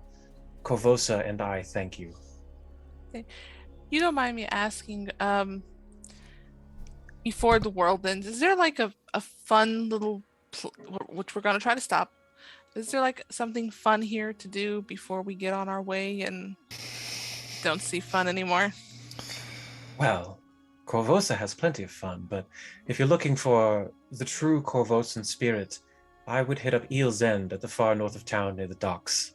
They have there's gambling is legal here in Korvosa. It's all taxed. It's taxed. It builds the roads. It goes towards public transportation. Ooh, that sounds like so much fun. Y'all guys want to do that? Can we do that? Can we do that before we die? If you want to pay voluntary taxes by gambling, go ahead. Yes. I've never been to such a place, but I'm willing to try. You kind Maybe of see that's like a small sparkle in Reese's eyes, like, ooh, money. Oh, maybe that's something we can bring to Juma one day. We'll be in touch. I think this place has made Zavid become more and more libertarian. He's like, taxation is theft, blah blah blah. He's like, all these ideas started through his mind. Yes, I love that. I think, though, unless there's something anyone else wants to do immediately, I think this is a great time for an intermission. Yeah, Sure. we can do that. Yeah? All right, fabulous. I hope everyone will join us in about 10 or 15 minutes. We'll head up to Eel's End and have one last hurrah before everyone heads out. See you in a few. Thanks.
And we are back. Thank you so much for joining us. Where last we left off, Lux at Umbra had just had an audience with Queen Cressida Croft of Korvosa and had explained to her the coming dangers of the conjunction, and a new alliance was formed between Korvosa and Druma. Wanting one last hurrah before they leave for the hold of Belkson, Lux at Umbra was looking for something fun to do in town, and Queen Croft pointed them towards Eel's End, which is a casino at the northern end of town. If that map is up, I can show you. It's these are the docks right up here, and Eel's End is pretty much the northernmost part, right about there. It's a series of boats that are lashed together roughly with ropes and gangplanks, and it's very kind of rickety, just like most of Korvosa. Walking around the town, you see that it's built in layers. There's ramshackle shacks stacked one on top of each other as you're going through the city here. It's called the shingles, the walkways up above. But you do eventually get to the northern side of town with with the public transport. It's fairly easy and relatively inexpensive. So when you arrive, you get there to the sounds of the port. You can hear gulls making noise. You can see fishermen across everywhere, and there are boats loading and unloading, businesses, personal fishers, all these kinds of things. But you do eventually come across what is very clearly Eel's End, as it's been described to you, which is a series of large wooden ships lashed together. They don't seem to be able to move. They are very much stuck in place, but it seems to be bustling with people. I didn't put little NPCs and stuff all over it, but there are people coming and going into each and every ship, and there's a large sign showing that the largest ship is where the main casino is at. Ooh, it's a casino boat. I read about these actually in one of my books. I've never been to one, obviously. For a good time. Reese has definitely been to one. I've never been to such a place. I'm assuming Zavid either, unless there's gambling in wherever you came from. No. Also, you have fun. Just have fun. Watch your pockets. Make sure you don't get robbed. Yeah. I'd imagine there's a criminal element. Are you not going in, Zavid?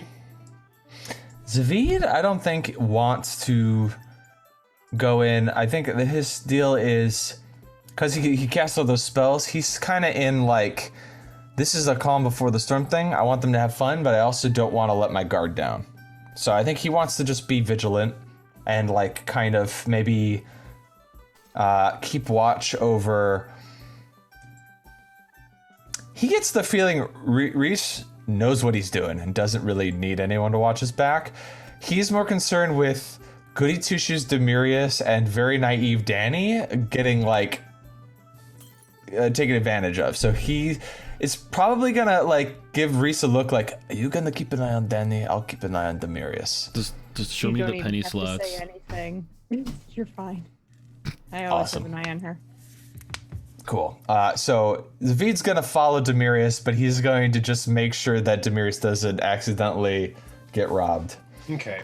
So you get to the main ship, and there's a regular guard standing there, just like a bouncer, I guess is a better way of putting it.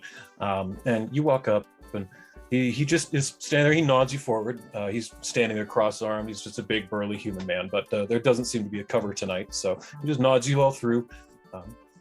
And you come into a spiral staircase. It's a wooden spiral staircase that goes down. And as you come down the staircase, it opens up into a very large room. This ship has clearly been made for this purpose. Everything has been gutted, retrofitted, refurbished, and changed. It's no expense has been spared on the inside. It looks much more ramshackle on the outside, but there are tile floors of red and beige. There are tables everywhere with many, many people playing different types of games, cards, dice. There are rudimentary slot type machines. And yeah, there's a stage area over to the west where there appears to be a human and an orc playing some music live. And I actually have art for them. Let me get rid So of they're that. playing music? Yes, they are. This is the human man. And I would like hello. anyone who wants to can give me a society check in the dice tower, please. Yes. And the orc who is playing with him is this man. Aw. Aw. I'm liking Tulip though. The society. Yeah, society in the tower, please. They do We Anyone live who- in a society, I hear. We do. Yes. This Do is we? the thing. Oh, I did stealth. Excuse me. I'm gonna roll Oh, society. That's okay. Yeah, do it again. They're right on top of each other. Danny is going to go straight up to them and be like, Did I do it "Oh, can I again? play? Are you Can I kidding play with me? you?" Sorry. Reese, you rolled high enough that you critically succeeded and absolutely know who this is. And Zavid, you rolled a nat 20, so oddly, you know who this is. You must have read about him in a book recently or heard about him seen a picture of him somewhere. This is Tulip Wellington. He is the Grand Virtuoso Bard. Now, what that means is every 5 years, there's essentially the Olympics for barddom, where all of the bards of the world collect together in one place and have a competition. It's basically a rock-off every 5 years, and Tulip is the current Grand Virtuoso Bard. He is also a member of the Gardeners of Korvosa. I'm just saying, when the next one happens, I would be disappointed if Danny's not in it. And Zavid and Reese, because you critically succeeded, I'll let you know that Ricard the Dashing, that is the orc man who's playing with Tulip, that is also Tulip's husband. Cute. They're even cuter in person. Mm-hmm. Love a I go- power couple. I go up to them and I'm like, "Oh my goodness, can I play with you guys?" Well, of course you can, darling. What do you play? That's what Tulip says. And I take out the flute. I play the flute, Flute? All right. and I can Oh, play well. really anything actually. I tend to play flute too. Ricard, darling. Oh. Give us a good beat. And so Ricard starts to play on the drum. Would you like a performance check? Yes, I would love a performance check in the tower. Or no, public. This is public. Okay. Oh. No, I am using. No, I am using a hero point. Now's the time for it. How dare? How very Nice. dare the dice gods. No, that's a no. That's a big That note from me, one. dog. That's There we better. go. That's a Better. lot better. Okay, so you and Tulip begin to play flute together, and at first he's unsure. He thinks, "Oh, it's just some rando coming up on the stage. Whatever. I'll do it for a laugh." And he's noticing rather quickly that you have your chops about you, and he realizes that he can play with you while, like, literally he's being playful with you and doing almost a. Have you heard the song "Dueling Banjos"? He's kind of doing a call and response with you with his flute, but it sounds a lot more like Ian Anderson from Jethro Tull, if that means anything to anyone. I do know Yes. what that is. Okay, I so do not. okay, so he's kind of Jethro Tull is like one of the earliest metal bands. They were very similar to like Led Zeppelin, but the lead singer also played flute. But he's like he would play metal like on the flute, basically. Just Okay. all you have to do, like in real life, and I really recommend this, look up the song Locomotive Breath. Yes, Just absolutely. listen to that. It's fucking phenomenal.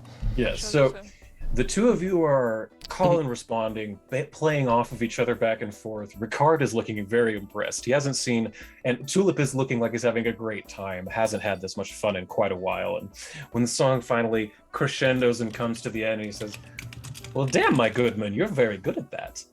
Yeah, Where well, did you thank you. learn? I don't know why this reminds me of Anchorman. Oh, well, I had some lessons, and mostly self-taught though. Very impressed. You should take that on the road. I Have you, would. have you What? considered applying for the Grand Virtuoso Bard competition? No, I have not. I would love to though. Tell me all about it.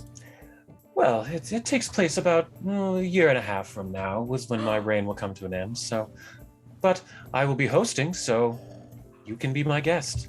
What is your name? Tulip Oh. Wellington. Daniela of Oh, I know it's Druma, but she's like, look at that. Queen of Druma? Queen. Yes, Queen. And he shakes your hand. Oh, like actual, like, real queendom. Oh. Yeah, it's a real thing. It's a recent thing. But anyway, that's not important. I'm Daniela. Nice to meet you. Wonderful to meet you, my good man.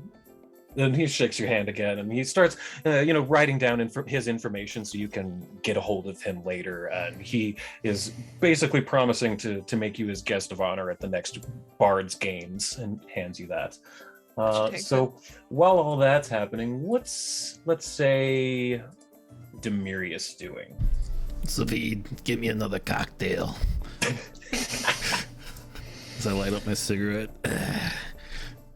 Play these slots. Please, Demirius, please. Sounds like stop. my grandmother. Oh my god.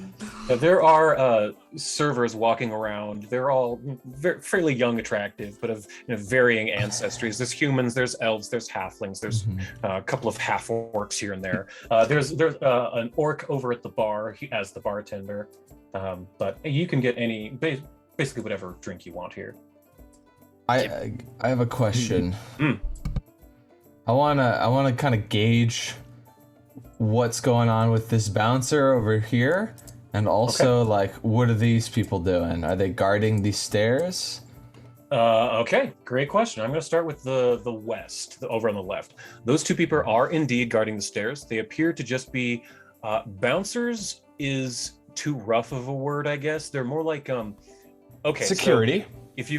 So that's security, but like their look is halfway between like just a bouncer and like Secret Service, who are like suit, it's halfway in between that. They're definitely security, but they're more well paid, well trained than the dude outside. Ah, I see. And then the one at the right is a very large minotaur, actually. He's a black and white patched bull man with large Smitty LaBouffe? Yes, Smitty LaBouffe. But he has one broken horn, and the other one has a gold band around it. He's got a very big club at his side. He's standing cross-armed. He's not got that scowl like he does in the picture. He's just looking around. He's clearly just a guard. He's about 7.5 feet tall.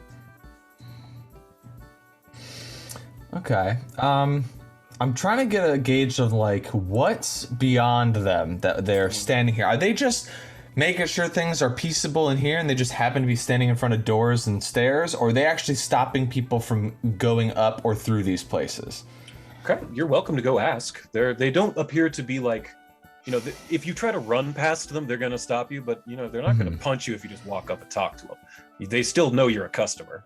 I'm going to go to Smitty LaBouffe. I mean, I want to see what this guy's deal is. So I'm going to walk up to him and be like, hey, I have a couple of questions. I don't know if you mind humoring me here. I don't know if that's in your job description or not, but oh yeah, what can I do for you? So I guess I'm here with a friend. They're over there at the table gambling. I'm just trying to make sure that they're, not being irresponsible with their money. I was wondering, what is obviously you're like doing a security job here along with those people at the end. What is over behind them and behind you that you are guarding? Oh, well, over there, down yonder, that's the high rollers tables. So if you got enough scratch, you can get up there. Oh, I see. That's where the stairs lead. That's right, the high roller. Okay. Area. Nice. Okay. And then what's this? Is that the bathrooms behind you, or like what's? Well, back here, you generally don't want to go back here.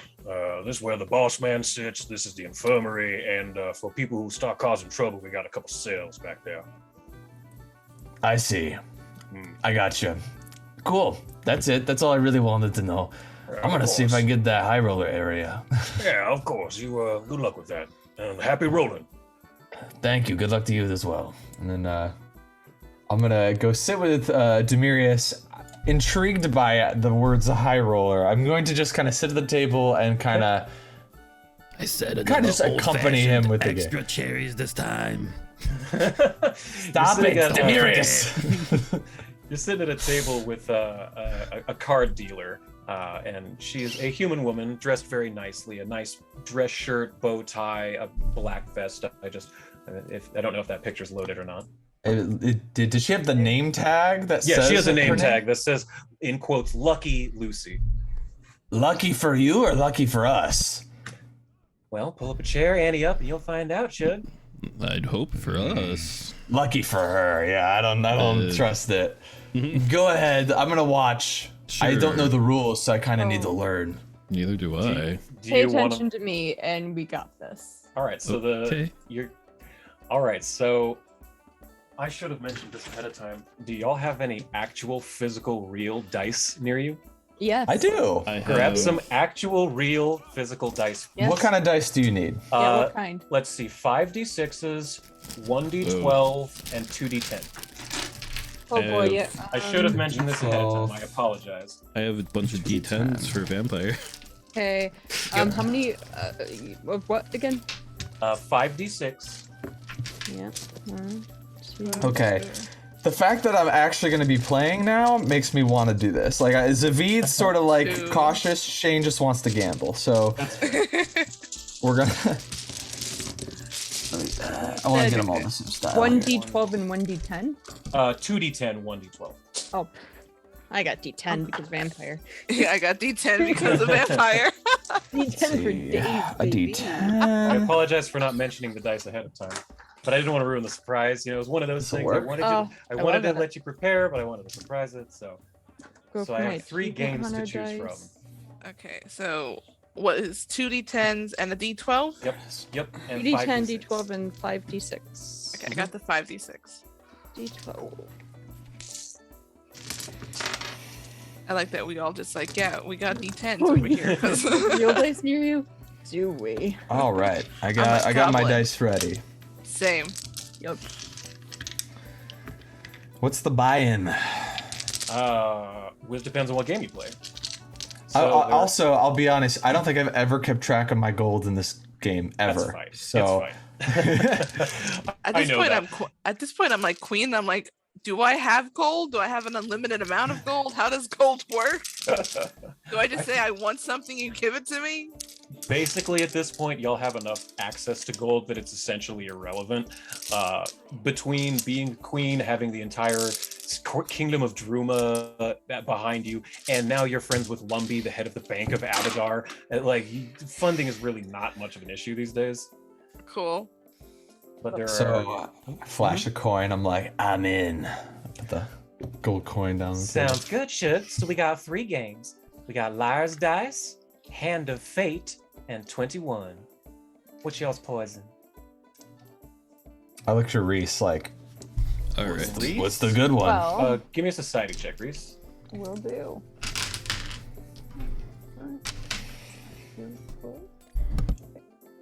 Society, why is my society at 17 right now? What's up?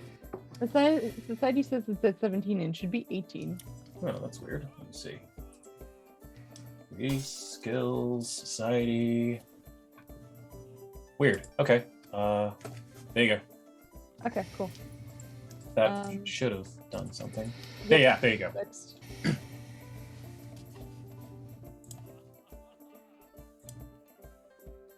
Okay, you are well acquainted with these games.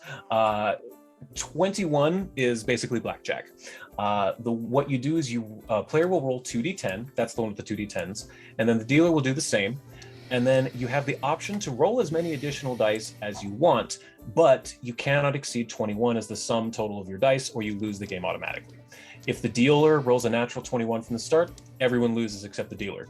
If the player rolls a 21, the dealer loses. And in the case of ties, the winnings are split. One thing to note is that a 1 on the D10 can count as either a 1 or an 11, whichever one you need at the time, just like in blackjack with an ace. It's like an ace, okay. Yep, just like an ace in black. It's blackjack, just with dice. Whoops, dropped my D12 or D10.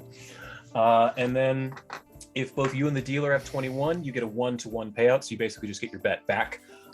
If your roll places you over 21, you bust and lose your bet immediately. And if a player wins, all the other bets are a payout of 3-2. So you will get you'll get 3/5, and the house gets 2/5. So you still get 3 times your payout essentially. So that's 21. Liar's Dice is the one with the 5d6. It's just like in Pirates of the Caribbean, but with one little change, where someone starts with the bidding and they say they have X number of Y dice. So let's say I bet that someone has 3 6s. And then the person to their left, clockwise, will have to either raise the bet or call essentially bullshit. So if someone says 3 6s, the next person has to either increase the number of dice to 4 or increase the value. But since it's 6s, you can't increase past 6. So they would have to go to like 4 2 or 5 2s or something, right?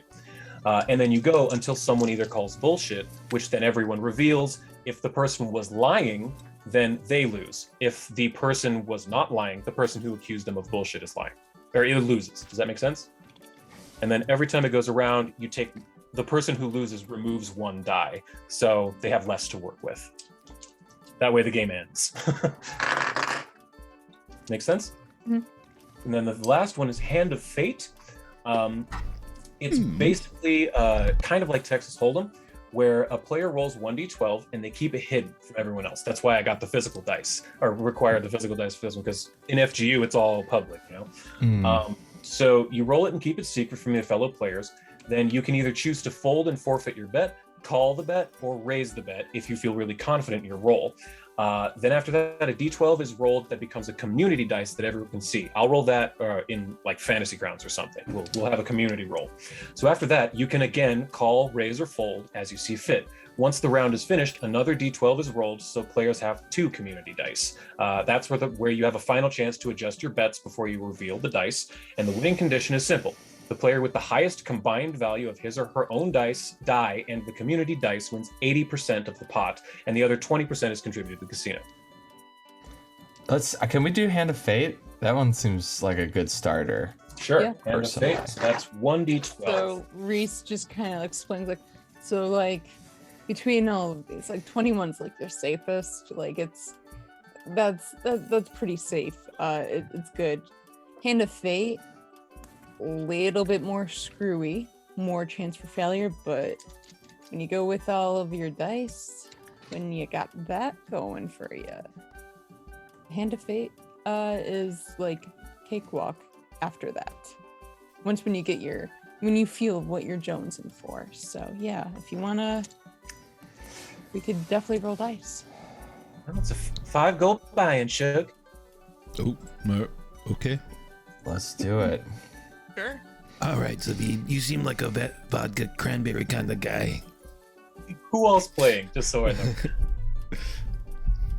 I'll play. Everybody?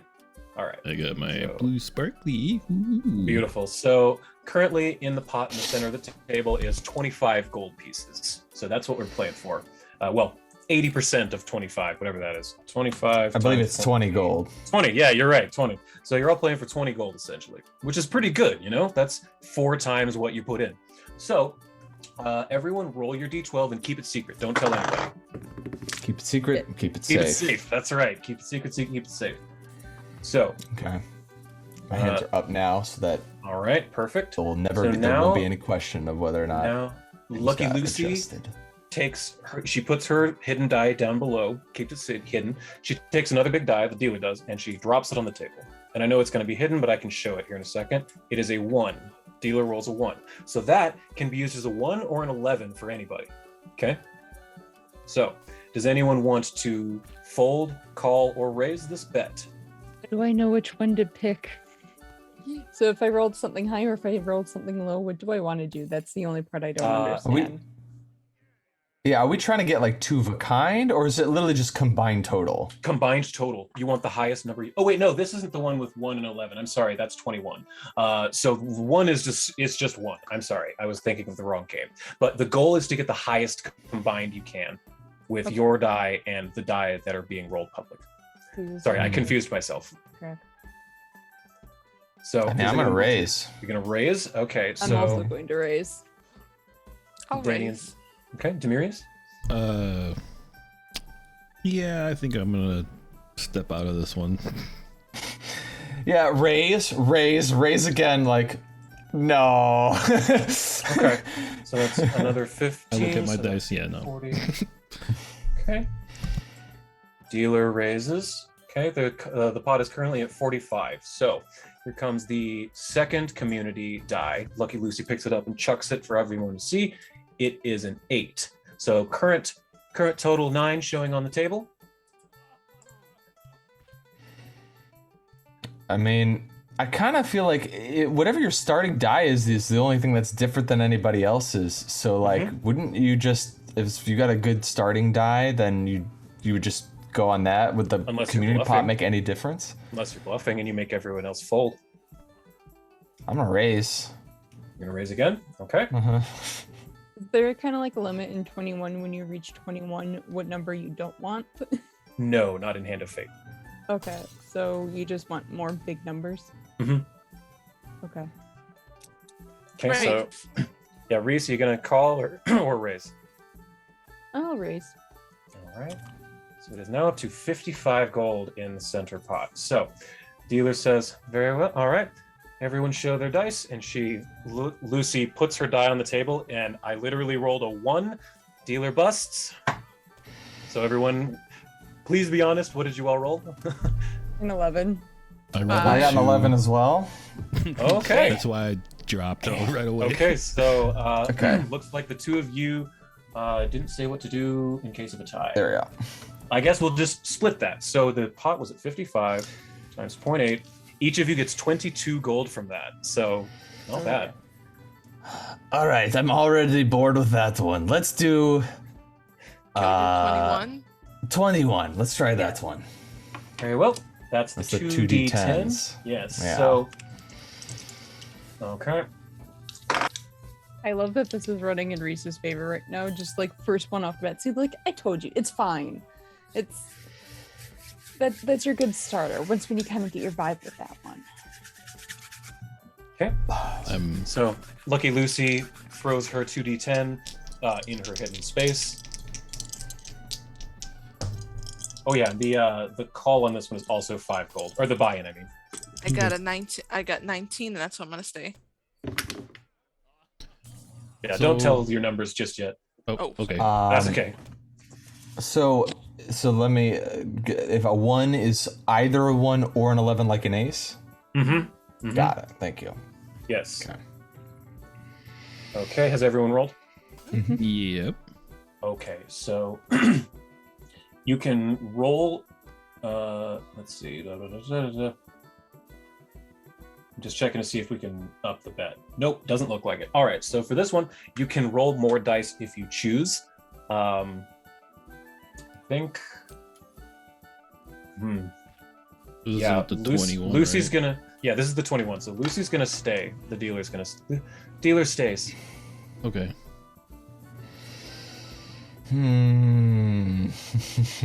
Is anyone gonna roll a third d10? Yeah, I think so. Should I tell you what I have now? Sure. Yeah. So, I well, got no. Roll it first, then and we'll find out if you bust or not. Okay. When we reveal, we'll see if you bust or not. Okay. I'm gonna have to stay. Okay. I hate it, but I gotta stay. Oh, all right. I can go one of two ways.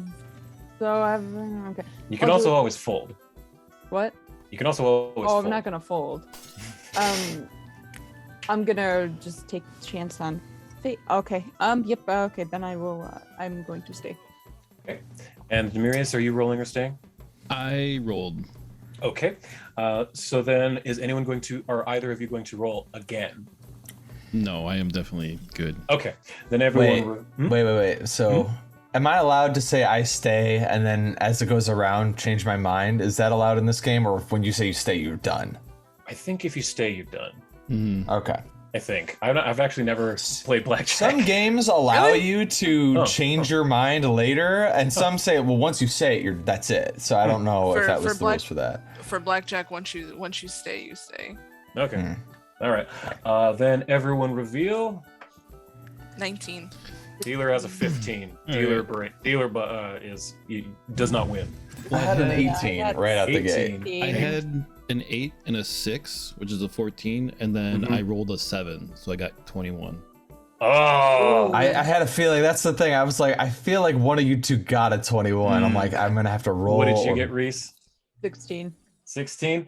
All right, so that means Here's one. the tall man is the winner, and so that means it was Hey. 25. So you get a 3-2 payout. So you get 15 gold for that. Sweet. Zveed is irrationally angry again. Yeah, I want to play again because Ashley really enjoys blackjack in real life. All right, are you gonna go for the regular 5 gold? Or are you gonna up it any, just to start? That is an option. You don't have to. I'm just throwing it out there. I'll just say it 5. Okay. All right, 25. All right, Yeah. so And let's try. Lucy rolls her dice. Okay. Dealer stays. I would like to roll. Very well. I'm also going to roll. Okay. Yeah. I'll I definitely- would like to roll again. Oh boy. Okay. I have to pull another one of these. Okay. I would also like to roll again. All right. Okay. I would like to roll again. Ooh. All right, here's another one. Oh boy.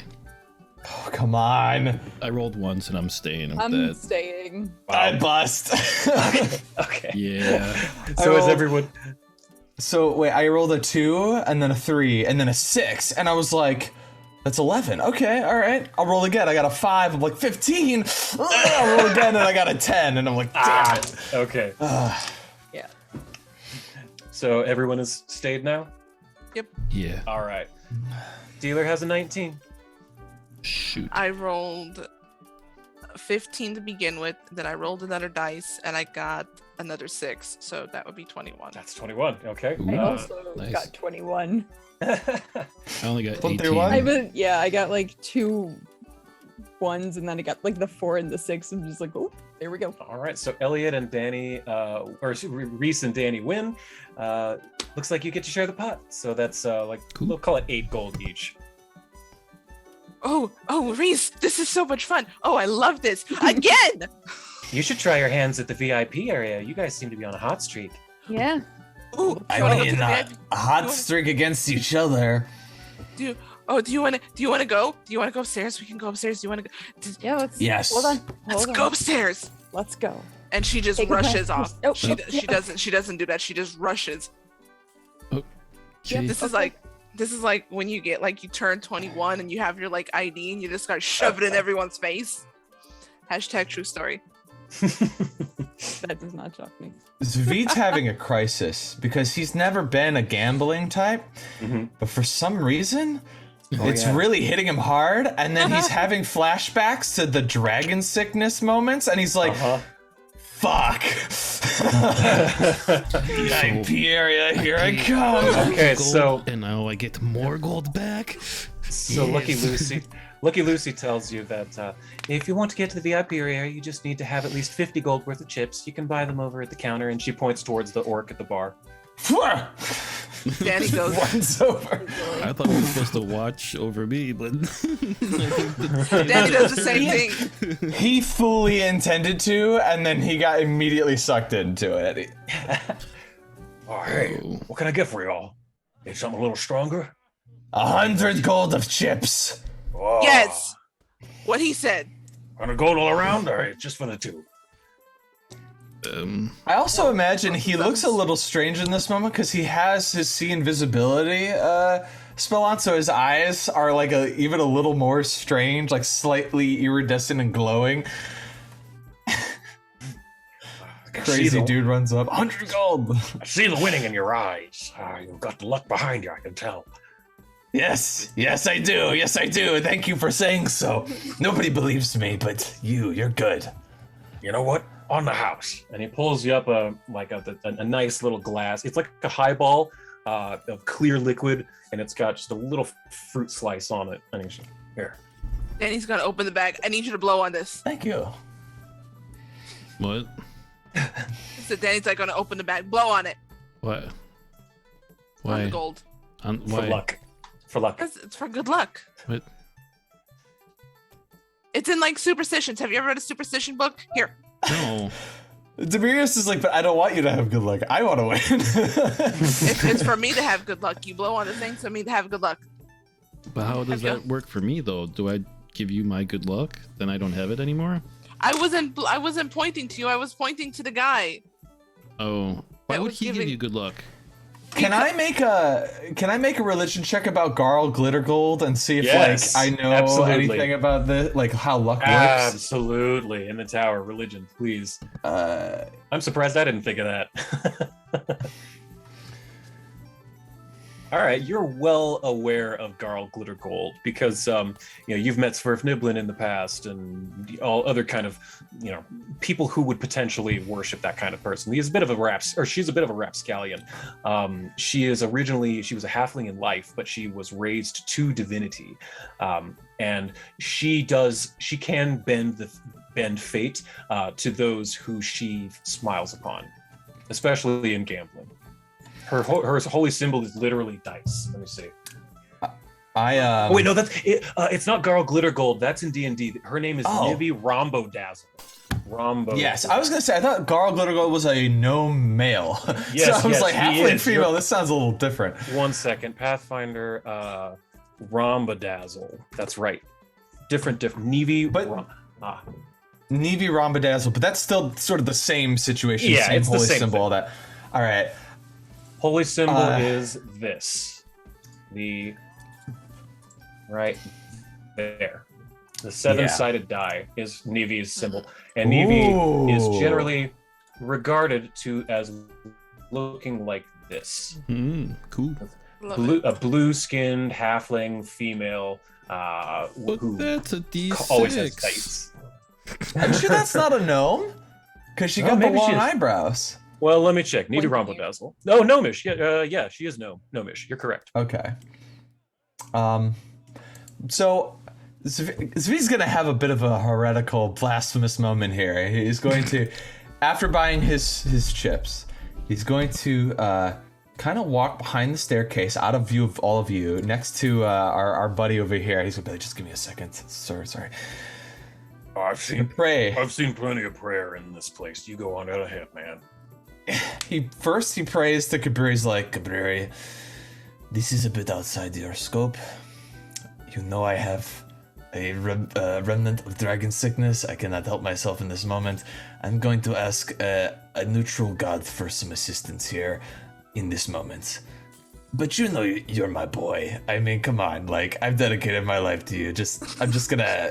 This is like a separate thing. It's like going to a specialist for something. That's all. I promise I'm not cheating on you. I ain't cheating on you. And then I'm gonna pray to Revi or whoever and be like, hey, long time listener, first time caller. I'm a bit new to this gambling thing. This is a bit of an unusual request. I want you to absolutely make me lose every single game, because I don't want to gamble anymore. I don't like this. I was never into gambling. I won one game and I already want to play the whole day away. I have more important things to do. I need you to rack my luck and make me lose every single game. And I know that is asking for a kind of luck, a different kind, but I need it to not do this anymore, so I can get back on track to what's important. Thank you. That is not where I thought you were going with that, but that's extremely interesting. Give me just a second. He's self-aware enough to know that this is a ruinous path that'll like absolutely wreck him if he goes down it. So he's like, I want to get it out of my system now and just not win any games, and that way I never want to do this again. Meanwhile, Danny's already getting like a drink at the bar and rushing up the stairs. This is like, kind of nervous bringing her here, but you know what? There's so much shiny! Reese is like, I'm used to the shiny. This is nice shiny, but it's... I hear bells and whistles everywhere I go. All right. Overwhelming, but it's going to be fine. Just don't get too ahead of yourself. Okay, so are all of you going over to the VIP area? Yeah.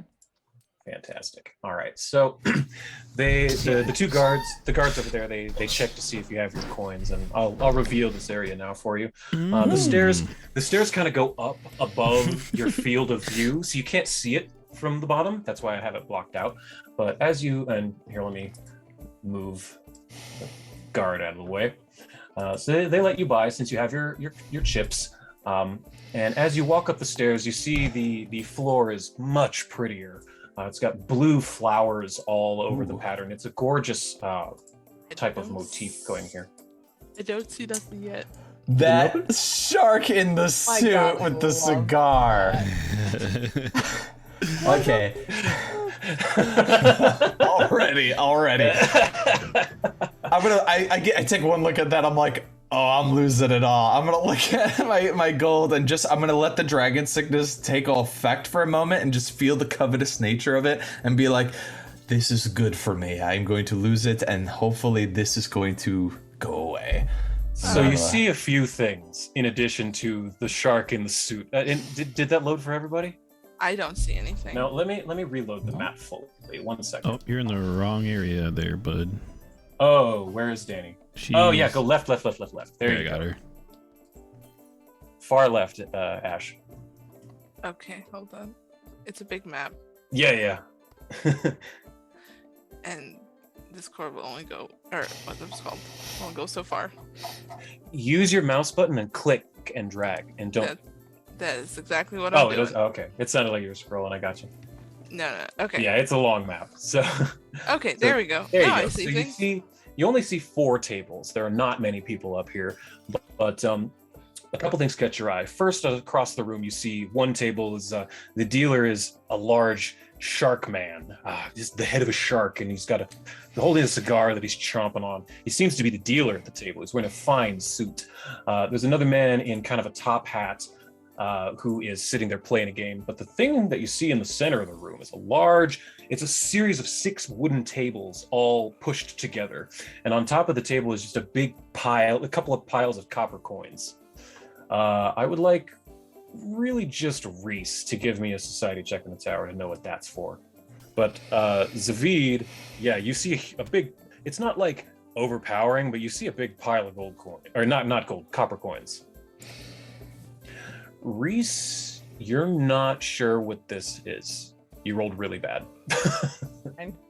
It's strange. It's a bunch of tables pushed together with copper coins piled on top. You know. I've seen a lot of things, but this is new. So you pull up. Do you sit down at the table there, Zavid, like that? I go. I'm like, gentlemen, I'm looking to either win big or lose big. Can you help me with that? Well, you came to the right table then. What do you say, Dale? You up for a couple of games? And the young, well, not young, old human man sitting there, he's got a big top hat on. He's got a big white mustache that comes down like this. He says, Woo-haw! I'm always ready for a game. Name's Dale Drummadome, owner of the Dale Drummadome. Damn fine to meet you. Oh, God damn you. How dare you? I'm so angry at you. Oh my god. Oh, please someone throw something at him. Zavid hears this and immediately is like, I regret asking for bad luck because I want to beat him. I don't want him to win.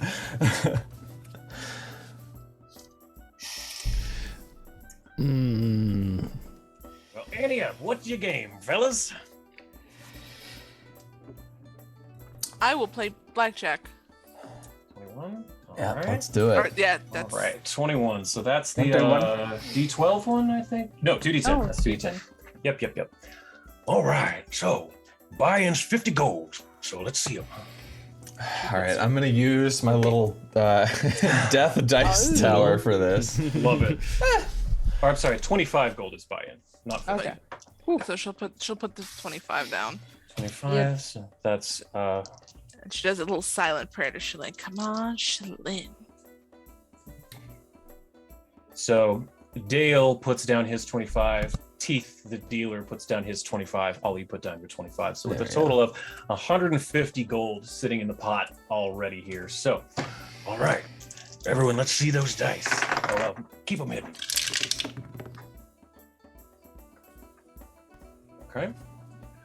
And oh right, I need to roll 2 sets. Sorry, I forgot I have 2 people to roll for. 1 second. Yeah, just carry these with me, because I'm probably gonna have to roll extras here. All right. The dealer's gonna say, well, he's gonna look and he says, What do you all do? You're gonna raise or call? and- Do we want to go around the table like Danny? Yeah. So first, let's see. I've got so many things open. Okay, so yes, let's start with the dealer. He's going to he will roll again, and so he'll put another 25 in. So he rolls 1 more. Okay. So Danny, are you going to raise and roll again, or call your or stay? I am going to roll. Okay. So that's another raise of 5 gold. You only have to raise 5. The buy-in is 25, but the raise is 5. Okay. Okay. Okay. So roll your thing. Then Zavid, are you going to raise and roll or stay? Raise and roll. Okay. And Dale is gonna stay, actually. I stay. Then Reese, are you playing? I'm watching this round. And Demirius? I had fun, but it's really not for me. I'm more concerned about everyone else now. I think the extra gold that I earned, I'm gonna donate to the temple. So I love how I'm concerned for Demirius and completely reversed. I love it. I'm gonna roll again. Although if everyone's staying, I'm not gonna raise. If that's okay. So let's see. Teeth is also gonna stay. So Danny, are you gonna raise and roll or stay?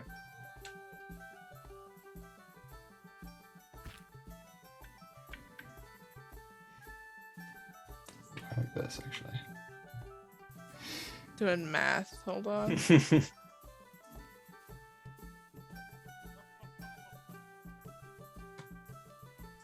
I'll roll. All right. And then Zavid, you said you're staying? No, I'm gonna roll. Oh, you're gonna roll. Okay. And then I had already said that he's staying. Okay. Going back around again, Danny, raise and roll or stay?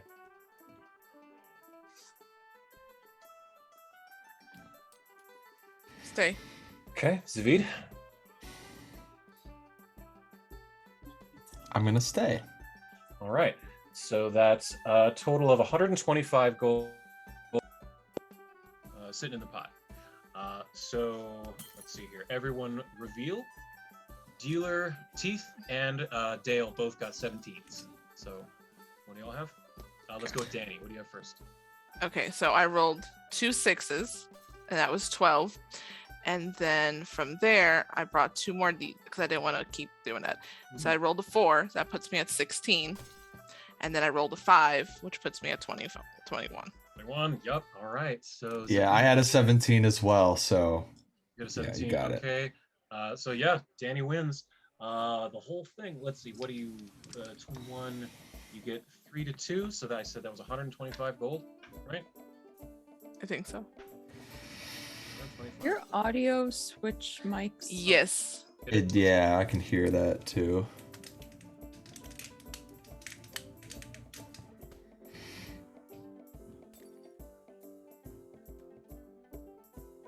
There we go. I was muted. Is that better? Yes. Okay, great. So Danny, you win 75 gold from that, Ooh. and the house takes the rest. Okay. Yeah, you won just the one. You bought in with 25, and you won 75. So you made a profit of 50 gold just now. Yeah! Good game, partners. Y'all ready to play again? Reese goes up and goes, yeah, I'll come in this time. They wanted to see actually if there's anything shady going on, but like while they were watching, could I do like a perception of Absolutely. like that? Perception in the tower, please. Okay.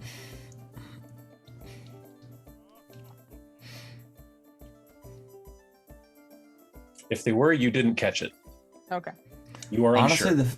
the fact that they kind of scoop a percentage of the winnings every time, I don't think they need to. They're probably making enough money back just from that. Yeah. That's pretty much it. They don't really care if they lose. Yeah. Yep. Just wanted to double check on that one. But no, that's a good call. So, partners, what brings y'all to Korvosa? Pain and suffering. Let's play again. Another round of 21, or you want to play something else? I kind of like 21. I'm not really. I don't feel confident with the liar's dice one. I don't personally. either. Okay.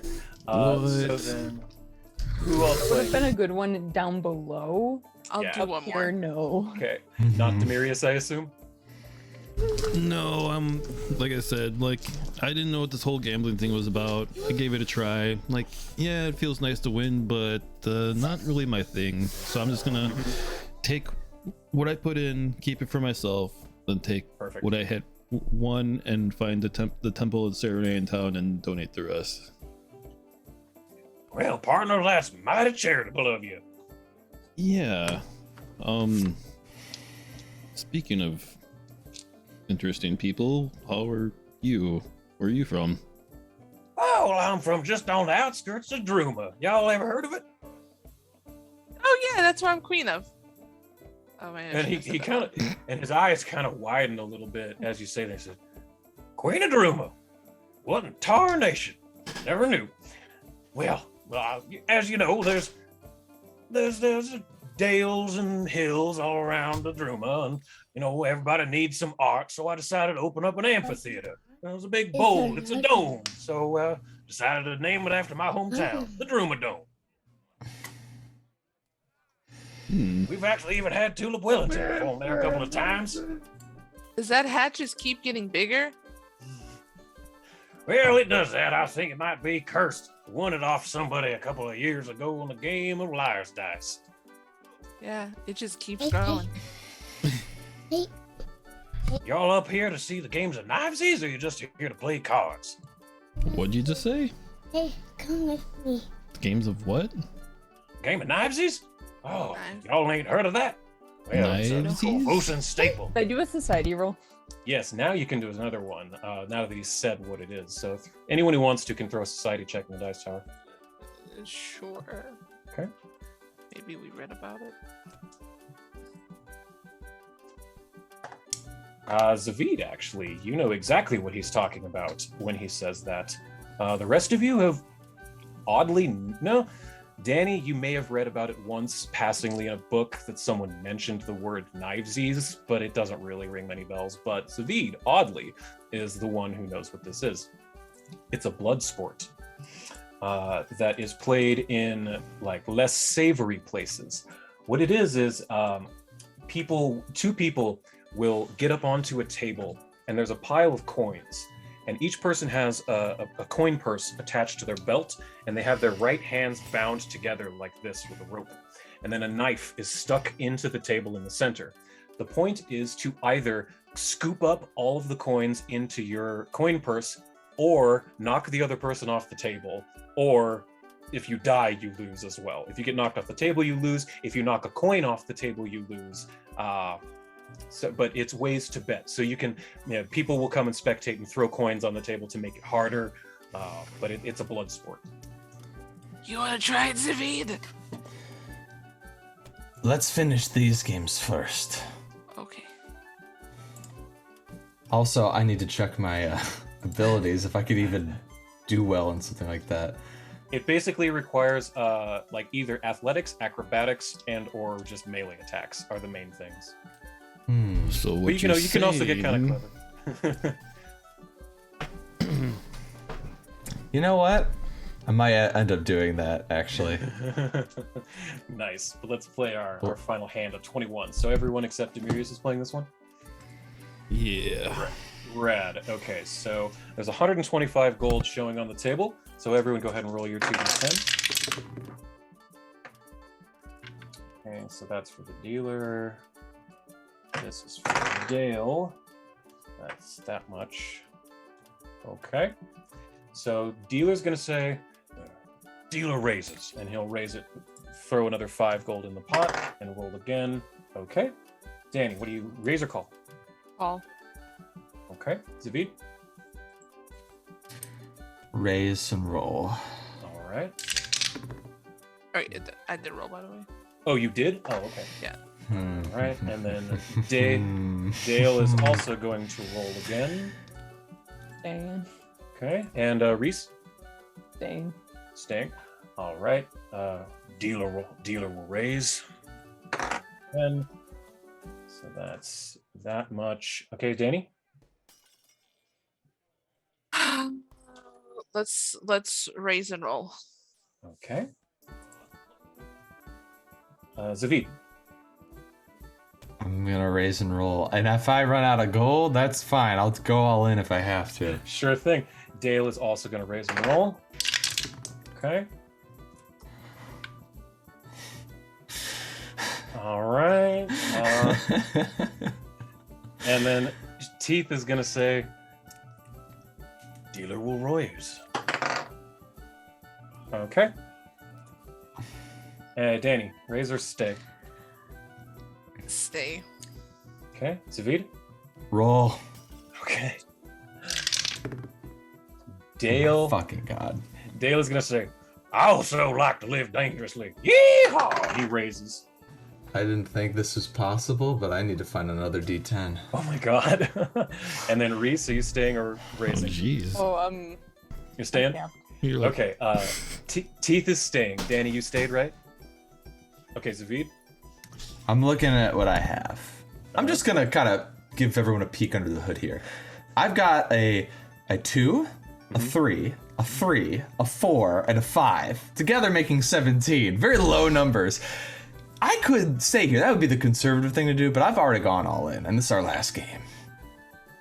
All I need is a 4 or lower, 4 preferably, and I could walk away with all that money. And the dragon sickness is there, like, do it, do it. So here we go. Let's see. Do it.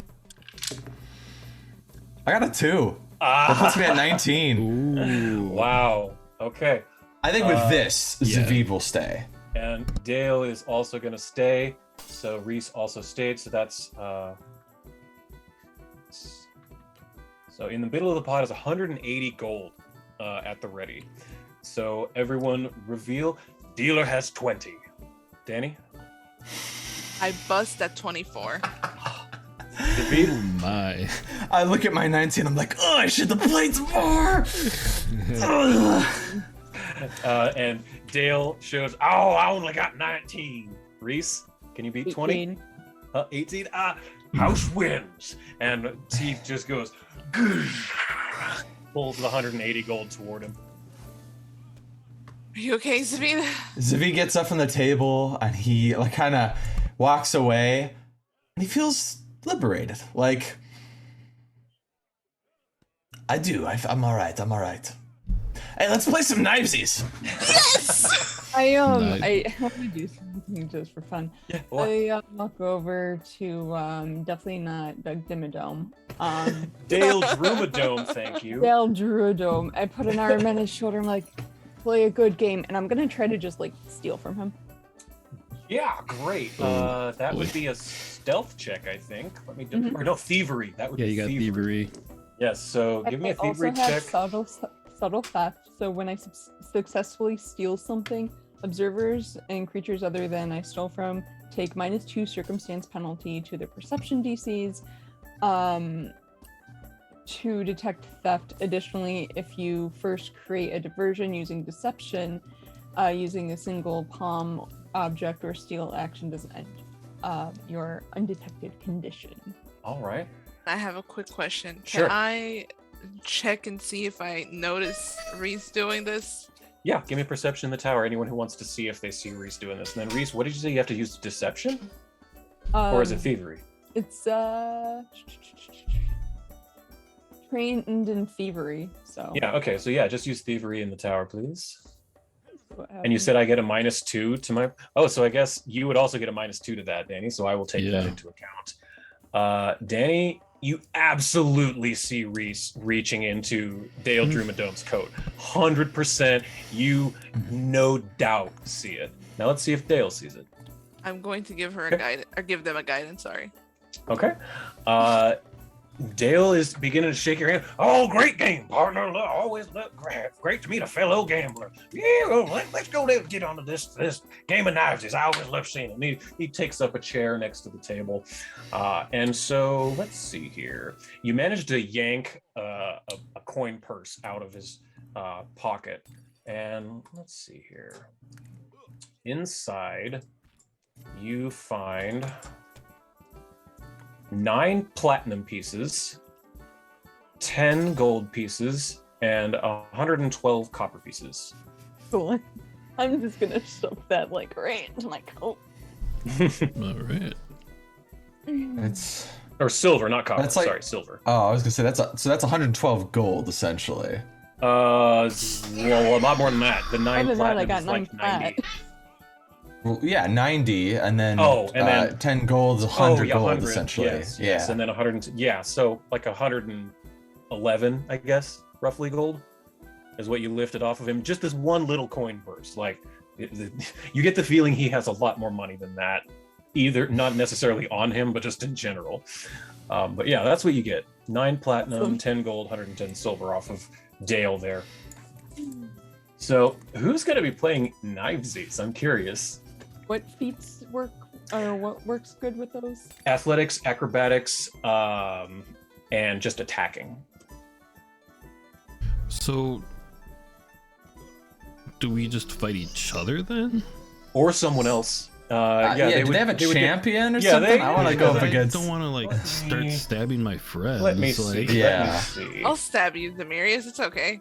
Get out of here. Yeah, 1 second. I should have thought of this ahead of time. Why did I Hopefully not not Deboof. I don't. I don't want to go against Deboof. get- No, this guy will work. This guy will work. Let me just download this image real quick. But yeah, so you see a guy come. One of the waitresses goes down to the main area and into the back. And a few minutes later, a man comes back with kind of scraggly brown hair. He's got a red tunic on. And he's got a couple of knives on him. Knife. Nope. Oh, is that? What the heck? Oh, I put the wrong thing in. There we go. Knivesies. Here he is. He looks like this. This guy walks up the stairs, and he's probably going to appear big. Yep, there it is. Oop, small. All right. So this guy comes up, and he looks to all you and says, "So here's going to be a game of knivesies. What are we playing? What are the stakes?" What do we do? Medium rare usually. I'm just good to play. Bet on me. Sounds great. Sounds great. So he gets up on the table, and you can see again. There's a big pile of coins there.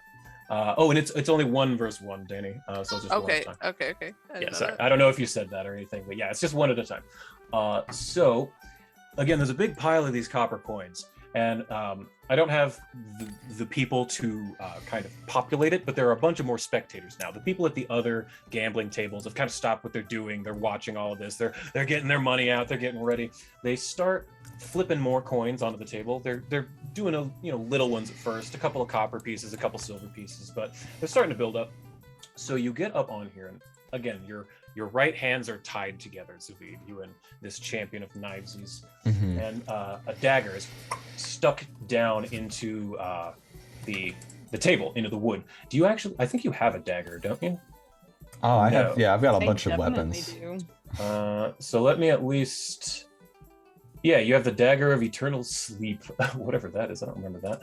Anyway, so I'm gonna just drop a What? regular ass. It's an dagger. assassin dagger. Yeah, nice. I'm just gonna drop a regular dagger in your inventory so that, and now it's on your actions tab, so you can use Okay. that if you need to. Oh, and I need to make you at least.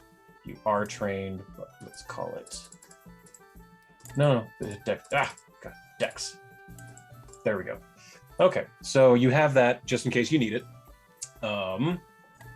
And this should also be Trained, yes. There we go. Plus 14. That looks more correct. Okay. So yeah, there's a dagger stuck in the center of the table. There's all these coins. The thing to keep in mind is these coins are difficult terrain.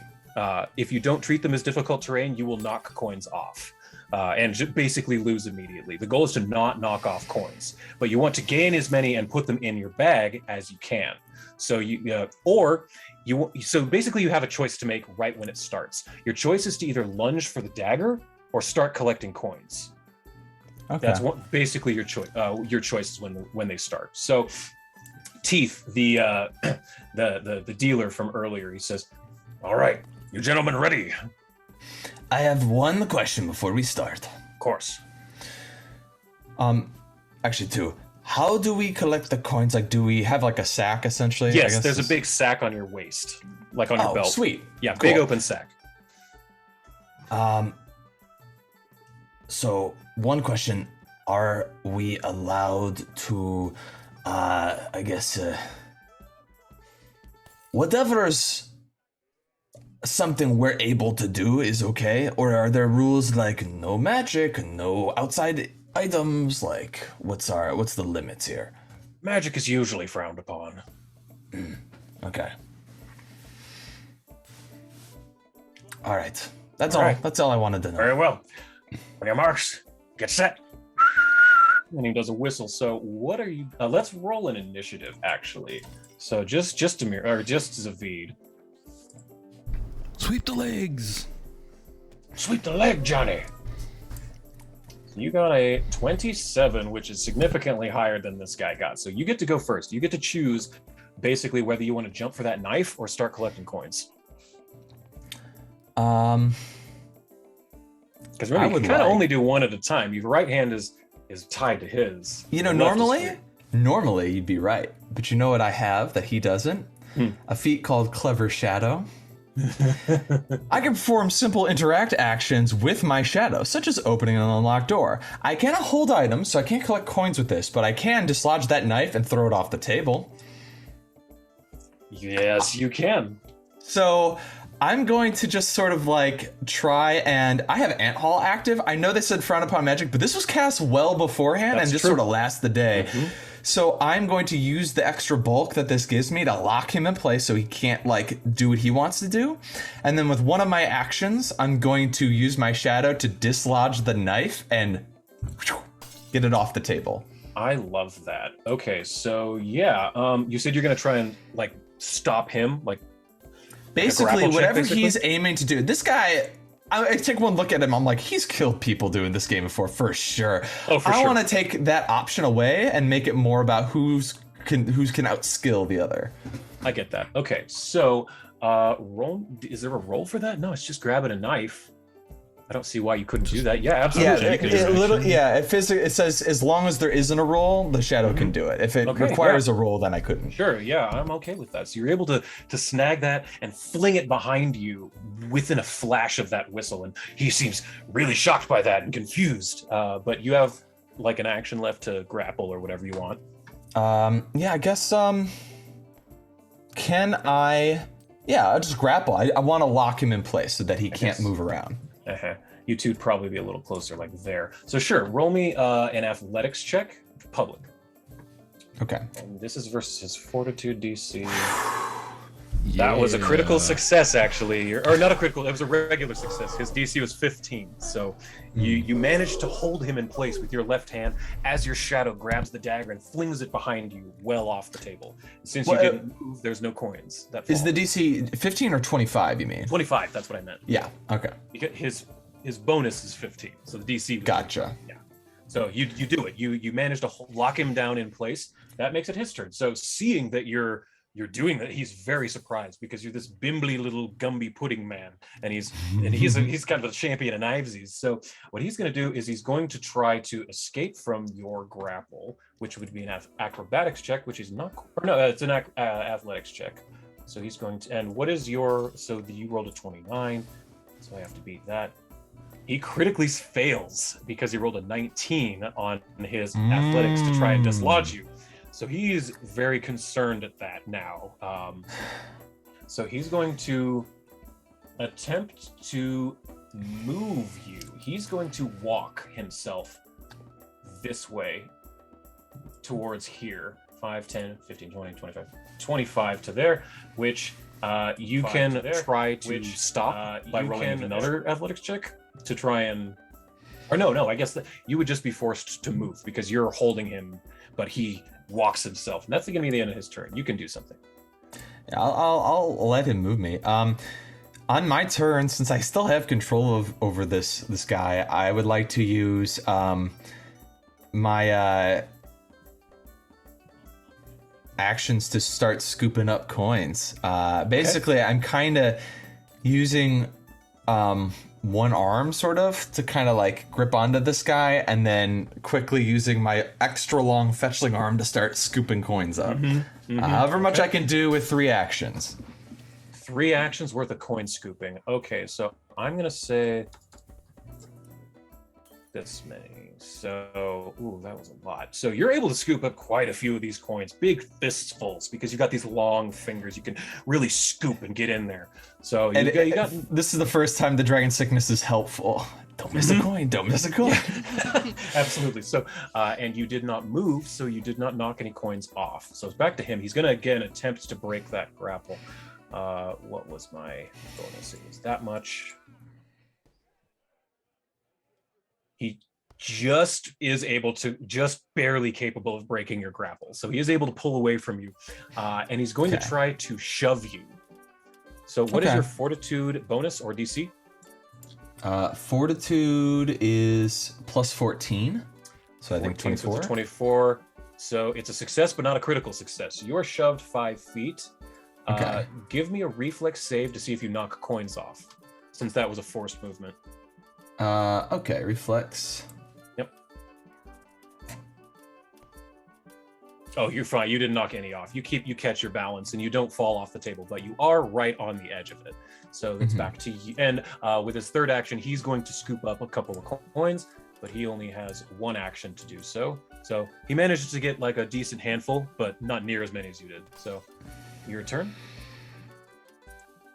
Okay. The pile is maybe down by a third or a little more. So this guy, we're not tied together. Yeah, your right hands are. Your right hand to right hand. Oh, he pushed me, but he like... Oh, you're right. So he would have gone with you. You're correct. But he did shove you. So he would be right there on you. You are correct. Okay. I'm gonna just use an action to maneuver this way. And then oh wait, no, he broke the grapple. That was it. So he is back here. His first action was to break the grapple. His second was to shove you. His third was to pick up the coins. So yeah. Oh, but wait, no, you're tied together. Fuck, that's right. You couldn't have done that. I guess it's a little bit weird. It's a little weird. So he would have moved with. Okay, never mind. We're good. I'm gonna just pick up coins and kind of ignore this guy a little bit, because now I'm more towards the center. I feel a lot less threatened by, first of all, there's no knife. Secondly, if he were to push me, he'd push me more into the center and not away from. So I'm gonna use the remaining 2 actions to scoop up more coins than him. I got an early lead on this guy and I want to keep it. Okay, what is your reflex DC? Reflex DC is gonna be 24 as well. He's gonna go for a sweep of the leg, but you manage to jump over his sweep just in time and misses. And he's getting really frustrated with you, and so he is going to attempt to like turn you, like your little sidestep. He's going to attempt to undo that essentially, but he's probably not going to do it because this is technically a second, which is taken a minus. Your fortitude is what again? 24. That's precisely it. So he was able to move you 5 feet away from the coins to here. So did I still have my other 2 actions then? Yes, but he was able to move you just a little. There are still some coins here near you. Oh, okay. So when does acrobatics play in? Like, how does that help? You trying to escape a grapple or anything, but he doesn't have you grappled. Oh wait, no, I guess he kind of does. He sort of moved. He repositioned you, so you could try to like. He's used to traditional like grappling, and I realized that if I want to win this, I got to do the stuff he's not going to expect. I'm going to crawl beneath him with my nimble crawl feature between his legs. If I have to squeeze, that's okay. I can quick squeeze as well. Which is going to be kind of hard for him to deal with because I'm right in between his legs, so he's going to have to like use an action to reorient himself. And then I'll use my last action to take a fistful. Sure. Roll an acrobatics with a +4 for going through his legs and yanking his right arm under his own legs with him. Okay. I'm not allowed to give guidance, am I? You're not allowed to let people see you. And I wouldn't want it. I'll be honest. I want to see if I could win this. That would be a success because his fortitude is not that high. Not quite a crit. Wait a minute, 20? No, yeah, not quite a crit, but it is a success. You're able to get, I'm going to say 5 feet behind him to like here, which essentially what you did is you just took his arm and forced it under his legs and knocked him prone. It basically flipped him over. So he's on his back now. As I'm scooping up coins, I'll be like, oopsie daisy. So you are able to get the stack is getting pretty small now. There's not many coins left. So it's his turn. He's going to use one action to grab a bunch of coins while he's down. And his second action will be to try and trip you again. So that's going to be against your reflex of what again? 17? Or 27? I'm prone though. No, I had to go under his. Well, I went under his legs and squeeze, and I can move prone a lot faster than he can. So like, I'm not trying to be up on my feet right now. Okay, so he's gonna stand and try to kick you off, but rolled really bad. So he's not gonna do that. That brings it back to you. Let's say this is probably where the pile is getting down there. It's pretty low. Yeah, I would like to. I mean, honestly, all I would really need to do is take a 5-foot step this way, I think, or maybe even a little bit closer in. Yeah, crawl, and then just the remaining 2 actions to scoop up the rest of the coins that I can. Okay, I'm gonna say that's enough to those last 2 actions. You were able to scoop the rest up, and you hear a whistle. Game over. Show your coin bags. I think we know the winner on this one. And so you managed to put your coin bags down on the table. They're really heavy, but they're weight heavy with coin, and it's clear that you win. So the amount of coins that are in this champion's bag go to the people who are putting bets. Did any of you bet on this game? I would have bet, yeah. Yeah, for sure. So it would have been about maybe like a goldish buy-in equivalent. So you would win back maybe 2 gold each for betting on that. Well, I assume bet more, no? Yeah, for sure. So it's 3-2. So how much did you bet? I would have bet. Am I only able to bet 3? No. How much did you bet? Okay. I'll tell you what you get back. I would have bet like 25 on Zavid. Yeah, what I imagine is traditionally knivesies in the lower parts of town are played like this for the copper coins, but since this is high rollers knivesies, the real betting happens outside of that system of just betting independently with each other or with a broker or something. There is professional knivesies, like there is horse racing, and there's bookies and all kinds of stuff. Yeah, bookie, that's what I meant to say. Yeah, for sure. So Reese definitely would have put one of the plat that he stole on there for Zavid. Cool. So that's essentially 10. Yeah, so you would have won the equivalent of 15 or 15 gold back on that, Reese, as well as your plat. So essentially, each of you who bet got about 15 gold payback on Zavid winning. So you hear, yeah! I ain't seen a game of knives like that since the Mini Mountain took out the orcs. That was invigorating. I'll look at the Knives' champion. I'll be like, "You're very fucking good at this. I'm. If that knife had stayed here, I think you probably would have gotten me."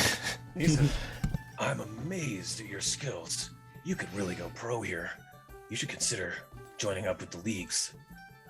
You've got something." And as he works to start untying your hand. What are the leagues? Well, they go for a little more. Instead of these coppers, they throw silvers and golds, and occasionally you get some platinums in there. He takes a deep breath and goes, I've got some stuff going on the next few months, but when it's all said and done, you might hear from me again. Glad to hear it. Name's Rex. And he goes out to shake your hand. I shake Rex's hand. I like this guy. Good to meet you. Glad to play Nice with to you. meet you. Glad Zavid, neither of by us the way. died. Same. And then I'll hop off the table feeling very refreshed from this experience. Having won something, but not for money, because I didn't bet anything. I just wanted to do it. You did win money, though. I would just send it to, I would give it to somebody else. Like, Cool. Your winnings was about 110 gold. I'm The gonna, equivalent. I'm gonna roll a die Well, for a who will gets will it. save. Oh, I see. You're giving it away regardless. Yeah. So, you know what? Hmm. Demirius. I go to Demirius and I'm like, listen, Yeah. I want to apologize. I got a bit high and mighty when we came here. I for some reason projected my own insecurity about gambling onto you. I had nothing to worry about for you. I'm working through something right now. Take this gold. Do what you want with it. Don't tell me you're donating it to your church if that's what you planned on doing. I don't want to know that, but just I don't want to keep it. Well, we do have a long journey ahead of us, so I can use that towards helping us do that. That sounds great. So That way basically it party benefits inventory, us I all, guess. Because that was incredible what you did. Thank you. I wasn't expecting that out of you, but I wasn't either. yeah. Let's go find the sibling. I'm swamped. I put that 110 or however much in the party sheet, so it's there now. Not to lie, I was a bit concerned for myself too when I first came in here, because it is quite overwhelming with everything going on. But after seeing what gambling's about, this really wasn't for me. And see, what time is it? Are we getting close or are we good? I think we're getting close. I was gonna. I think put- we're getting close, yeah. Okay. Danny goes, you know what? I think I need to get out of here. I'm starting to feel a little bit like my father, and I don't like this. I'm gonna go outside. As y'all are saying that, you see the horns, and then you see the rest of it. You see Smitty LaBeouf come up the top of the stairs, and he just says, Heard we had a great game of knivesies. Heard there's some congratulations in order. Yeah. And the boss wants to see you guys, the winner specifically. Oh. All right. Oh, Zavid? I've never regretted something more in my life. No, I think it's a good thing. He just wants to see the new champion. All right, I can't say no to you, Smithy. You were so polite to me earlier. Let's go. All right. I think, should we stop here? Right before the boss, or? That is up to you. Yeah, we can do that. Yeah. Yeah? Okay. I think also it'll give L next week, Yeah. Khan, essentially a chance to sort of have some sort of interaction in the casino. Yeah. Agreed. This would be a good spot for her. Okay, so we're gonna call it here this week. Thank you everybody so much for joining us. I had a great time. I hope everyone else did. This was so fun. much fun. This was a different one. I'm glad. I that y'all- am so happy I was able to do some thieving. I have been wanting to do some thieving so badly, and this guy, I'm just like, I need to steal from him. He Him and has his too much money. stupid mustache. Too much And money. his giant growing head. I've been sitting on Dale Drumadome for months. I hate you. Truly. I hate you. Oh man, I'm so. You want to happy. go? Shall we go around the table? Yes, and- so we go. Go ahead and let's say Shane. What are you plugging? Hello, everybody. My name is Shane. I have a channel on YouTube called Cool Boy Shane. pardon the name, I just trying to dress for success here. I make D&D animations. I also lately have been working a lot more on music, and I'm making D&D music for some of the settings that I play in on live streams on Mondays, also for Curse of Strahd and for Spelljammer, which recently got announced. So if you're interested in music for those settings, please check me out. I also have a podcast called Podcasts and Players that I release periodically, where I interview other D&D content creators. Nice. Fabulous. Elliot? Elliot? Hi everyone, I'm Elliot. You can find me on the internet at Chaos Elliot for all the unorganized things, but you can also find me at Chaos Them for all the organized things where that is being kept up. I have this obviously, and I have 2 shows coming up, and one is here for Volt on the Rhine. That starts June 3rd. I don't remember what time that starts at because we don't know what time it starts yet either. Cool, because it's pre-recorded. But we did session 1 last week and it was so much fun. And then I also have a game of Scion, which is really awesome. That will also be on June 3rd. That I think will be at 7:30, and that is for with the Lawful Good Media people, which I'm very excited because my friend Megan's in there, and boy, she's a gremlin, and I can't wait to be a gremlin with her. So June 3rd, I'll be 2 places at once, probably, maybe, we'll see. So yeah, that is where I will be and where you can find me. I choose to go last. Abe, what do you got going on? As far as social media, got Abe_Sinister on the Tweety Birds. Other than that, I have my Twitch channel, Abe Sinister. We do Curse of Strahd on Saturdays, and then we have our fabulous Vampire the Masquerade game, Sin City by Night. Our lovely Danny over here, Ash, is the storyteller. Speaking of Shane's music, our intro to our game, the music was made by him. So there we go. This is true. And then outside of that, we got this, and I am done.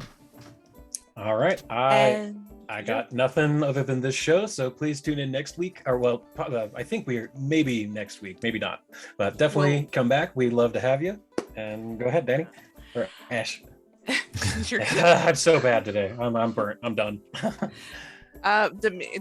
Abe basically said all the other stuff, but we have a merch store which has some fun stuff in it, and I just now plugged it in the channel. Here in a moment we are going to rate somebody. You will find me here, as Abe said, Sin City by Night every Wednesday at 7 p.m. EST. It's a hell of a show. There's a lot of stuff going on, so please tune in. We have a new shirt in the store for it. What? There's a new shirt in the store for it. There is a new shirt in the store for it, so go check out the grape shirt. It's there. It's great. Oh, it's a thing. But most importantly, remember that your role matters. You are not a critical failure. Here at the Bart's Playhouse, we love you. Trans rights are human rights. Women rights are human rights. Be good to one another, and we'll see you guys on Wednesday. Bye, all. Thanks for joining us. Bye.